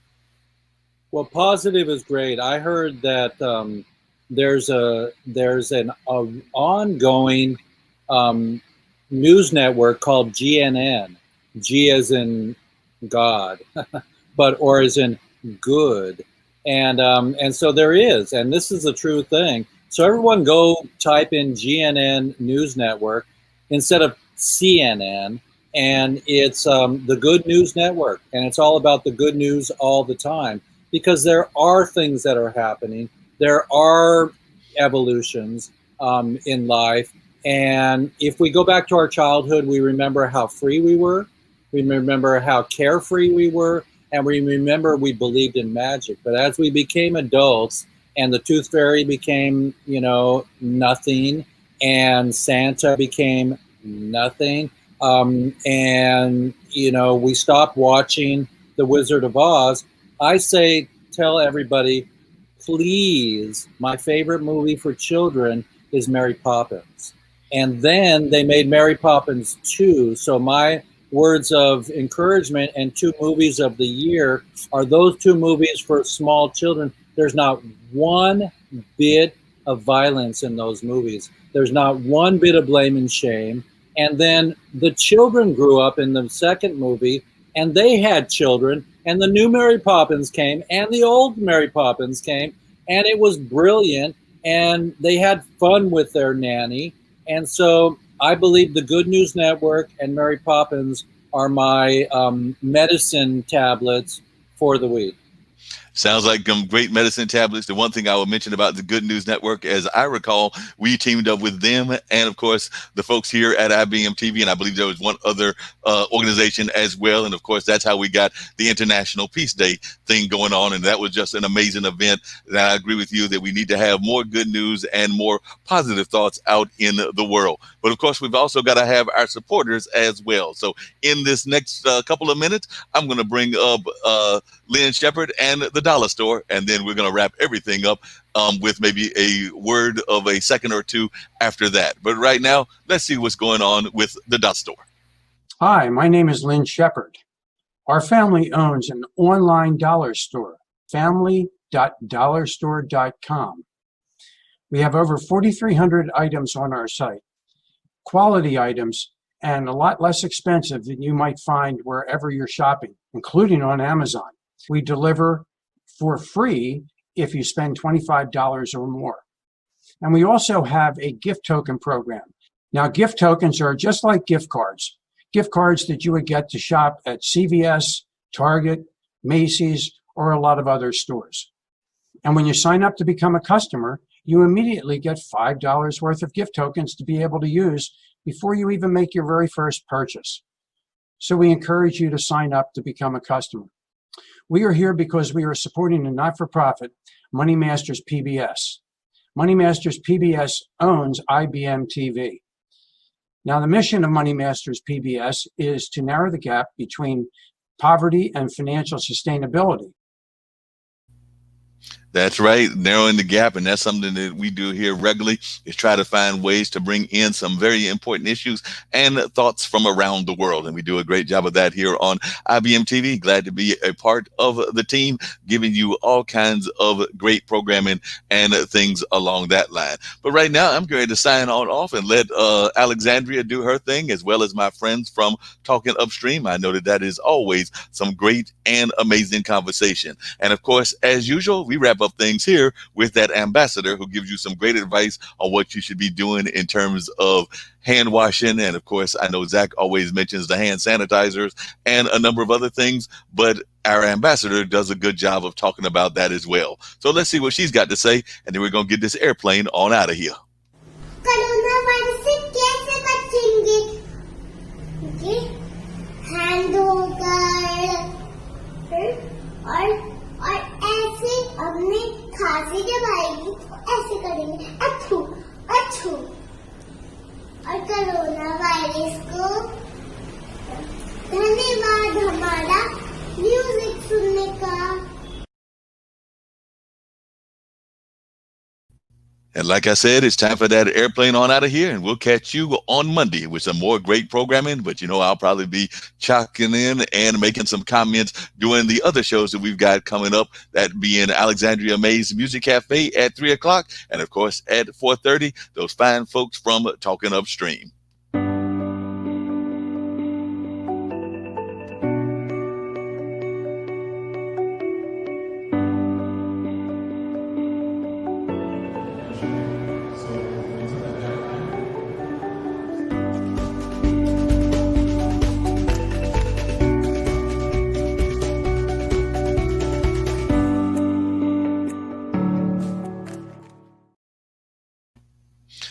One last thing that I forgot to say is that I forgot to mention Wynn Charles. And of course, she's got that great show as well. So if you're not familiar with it, check her out, check Brandon out, check some of the other shows that I did not mention, but go to ibmtv.tv and see all of these great and amazing programs that happen here on a regular basis. And of course, I had the privilege on Friday of being on my friend and brother Mike's show as he was talking about some of the incidents that are going on in Nigeria. So always we're getting a very global community going on. As a matter of fact, I also forgot to mention Tarif's School of Economics, which also takes place here and talks about a lot of very important issues from the Malaysian standpoint. So like I said, you get a global community right here on IBM TV. And on that note, I'm out of here.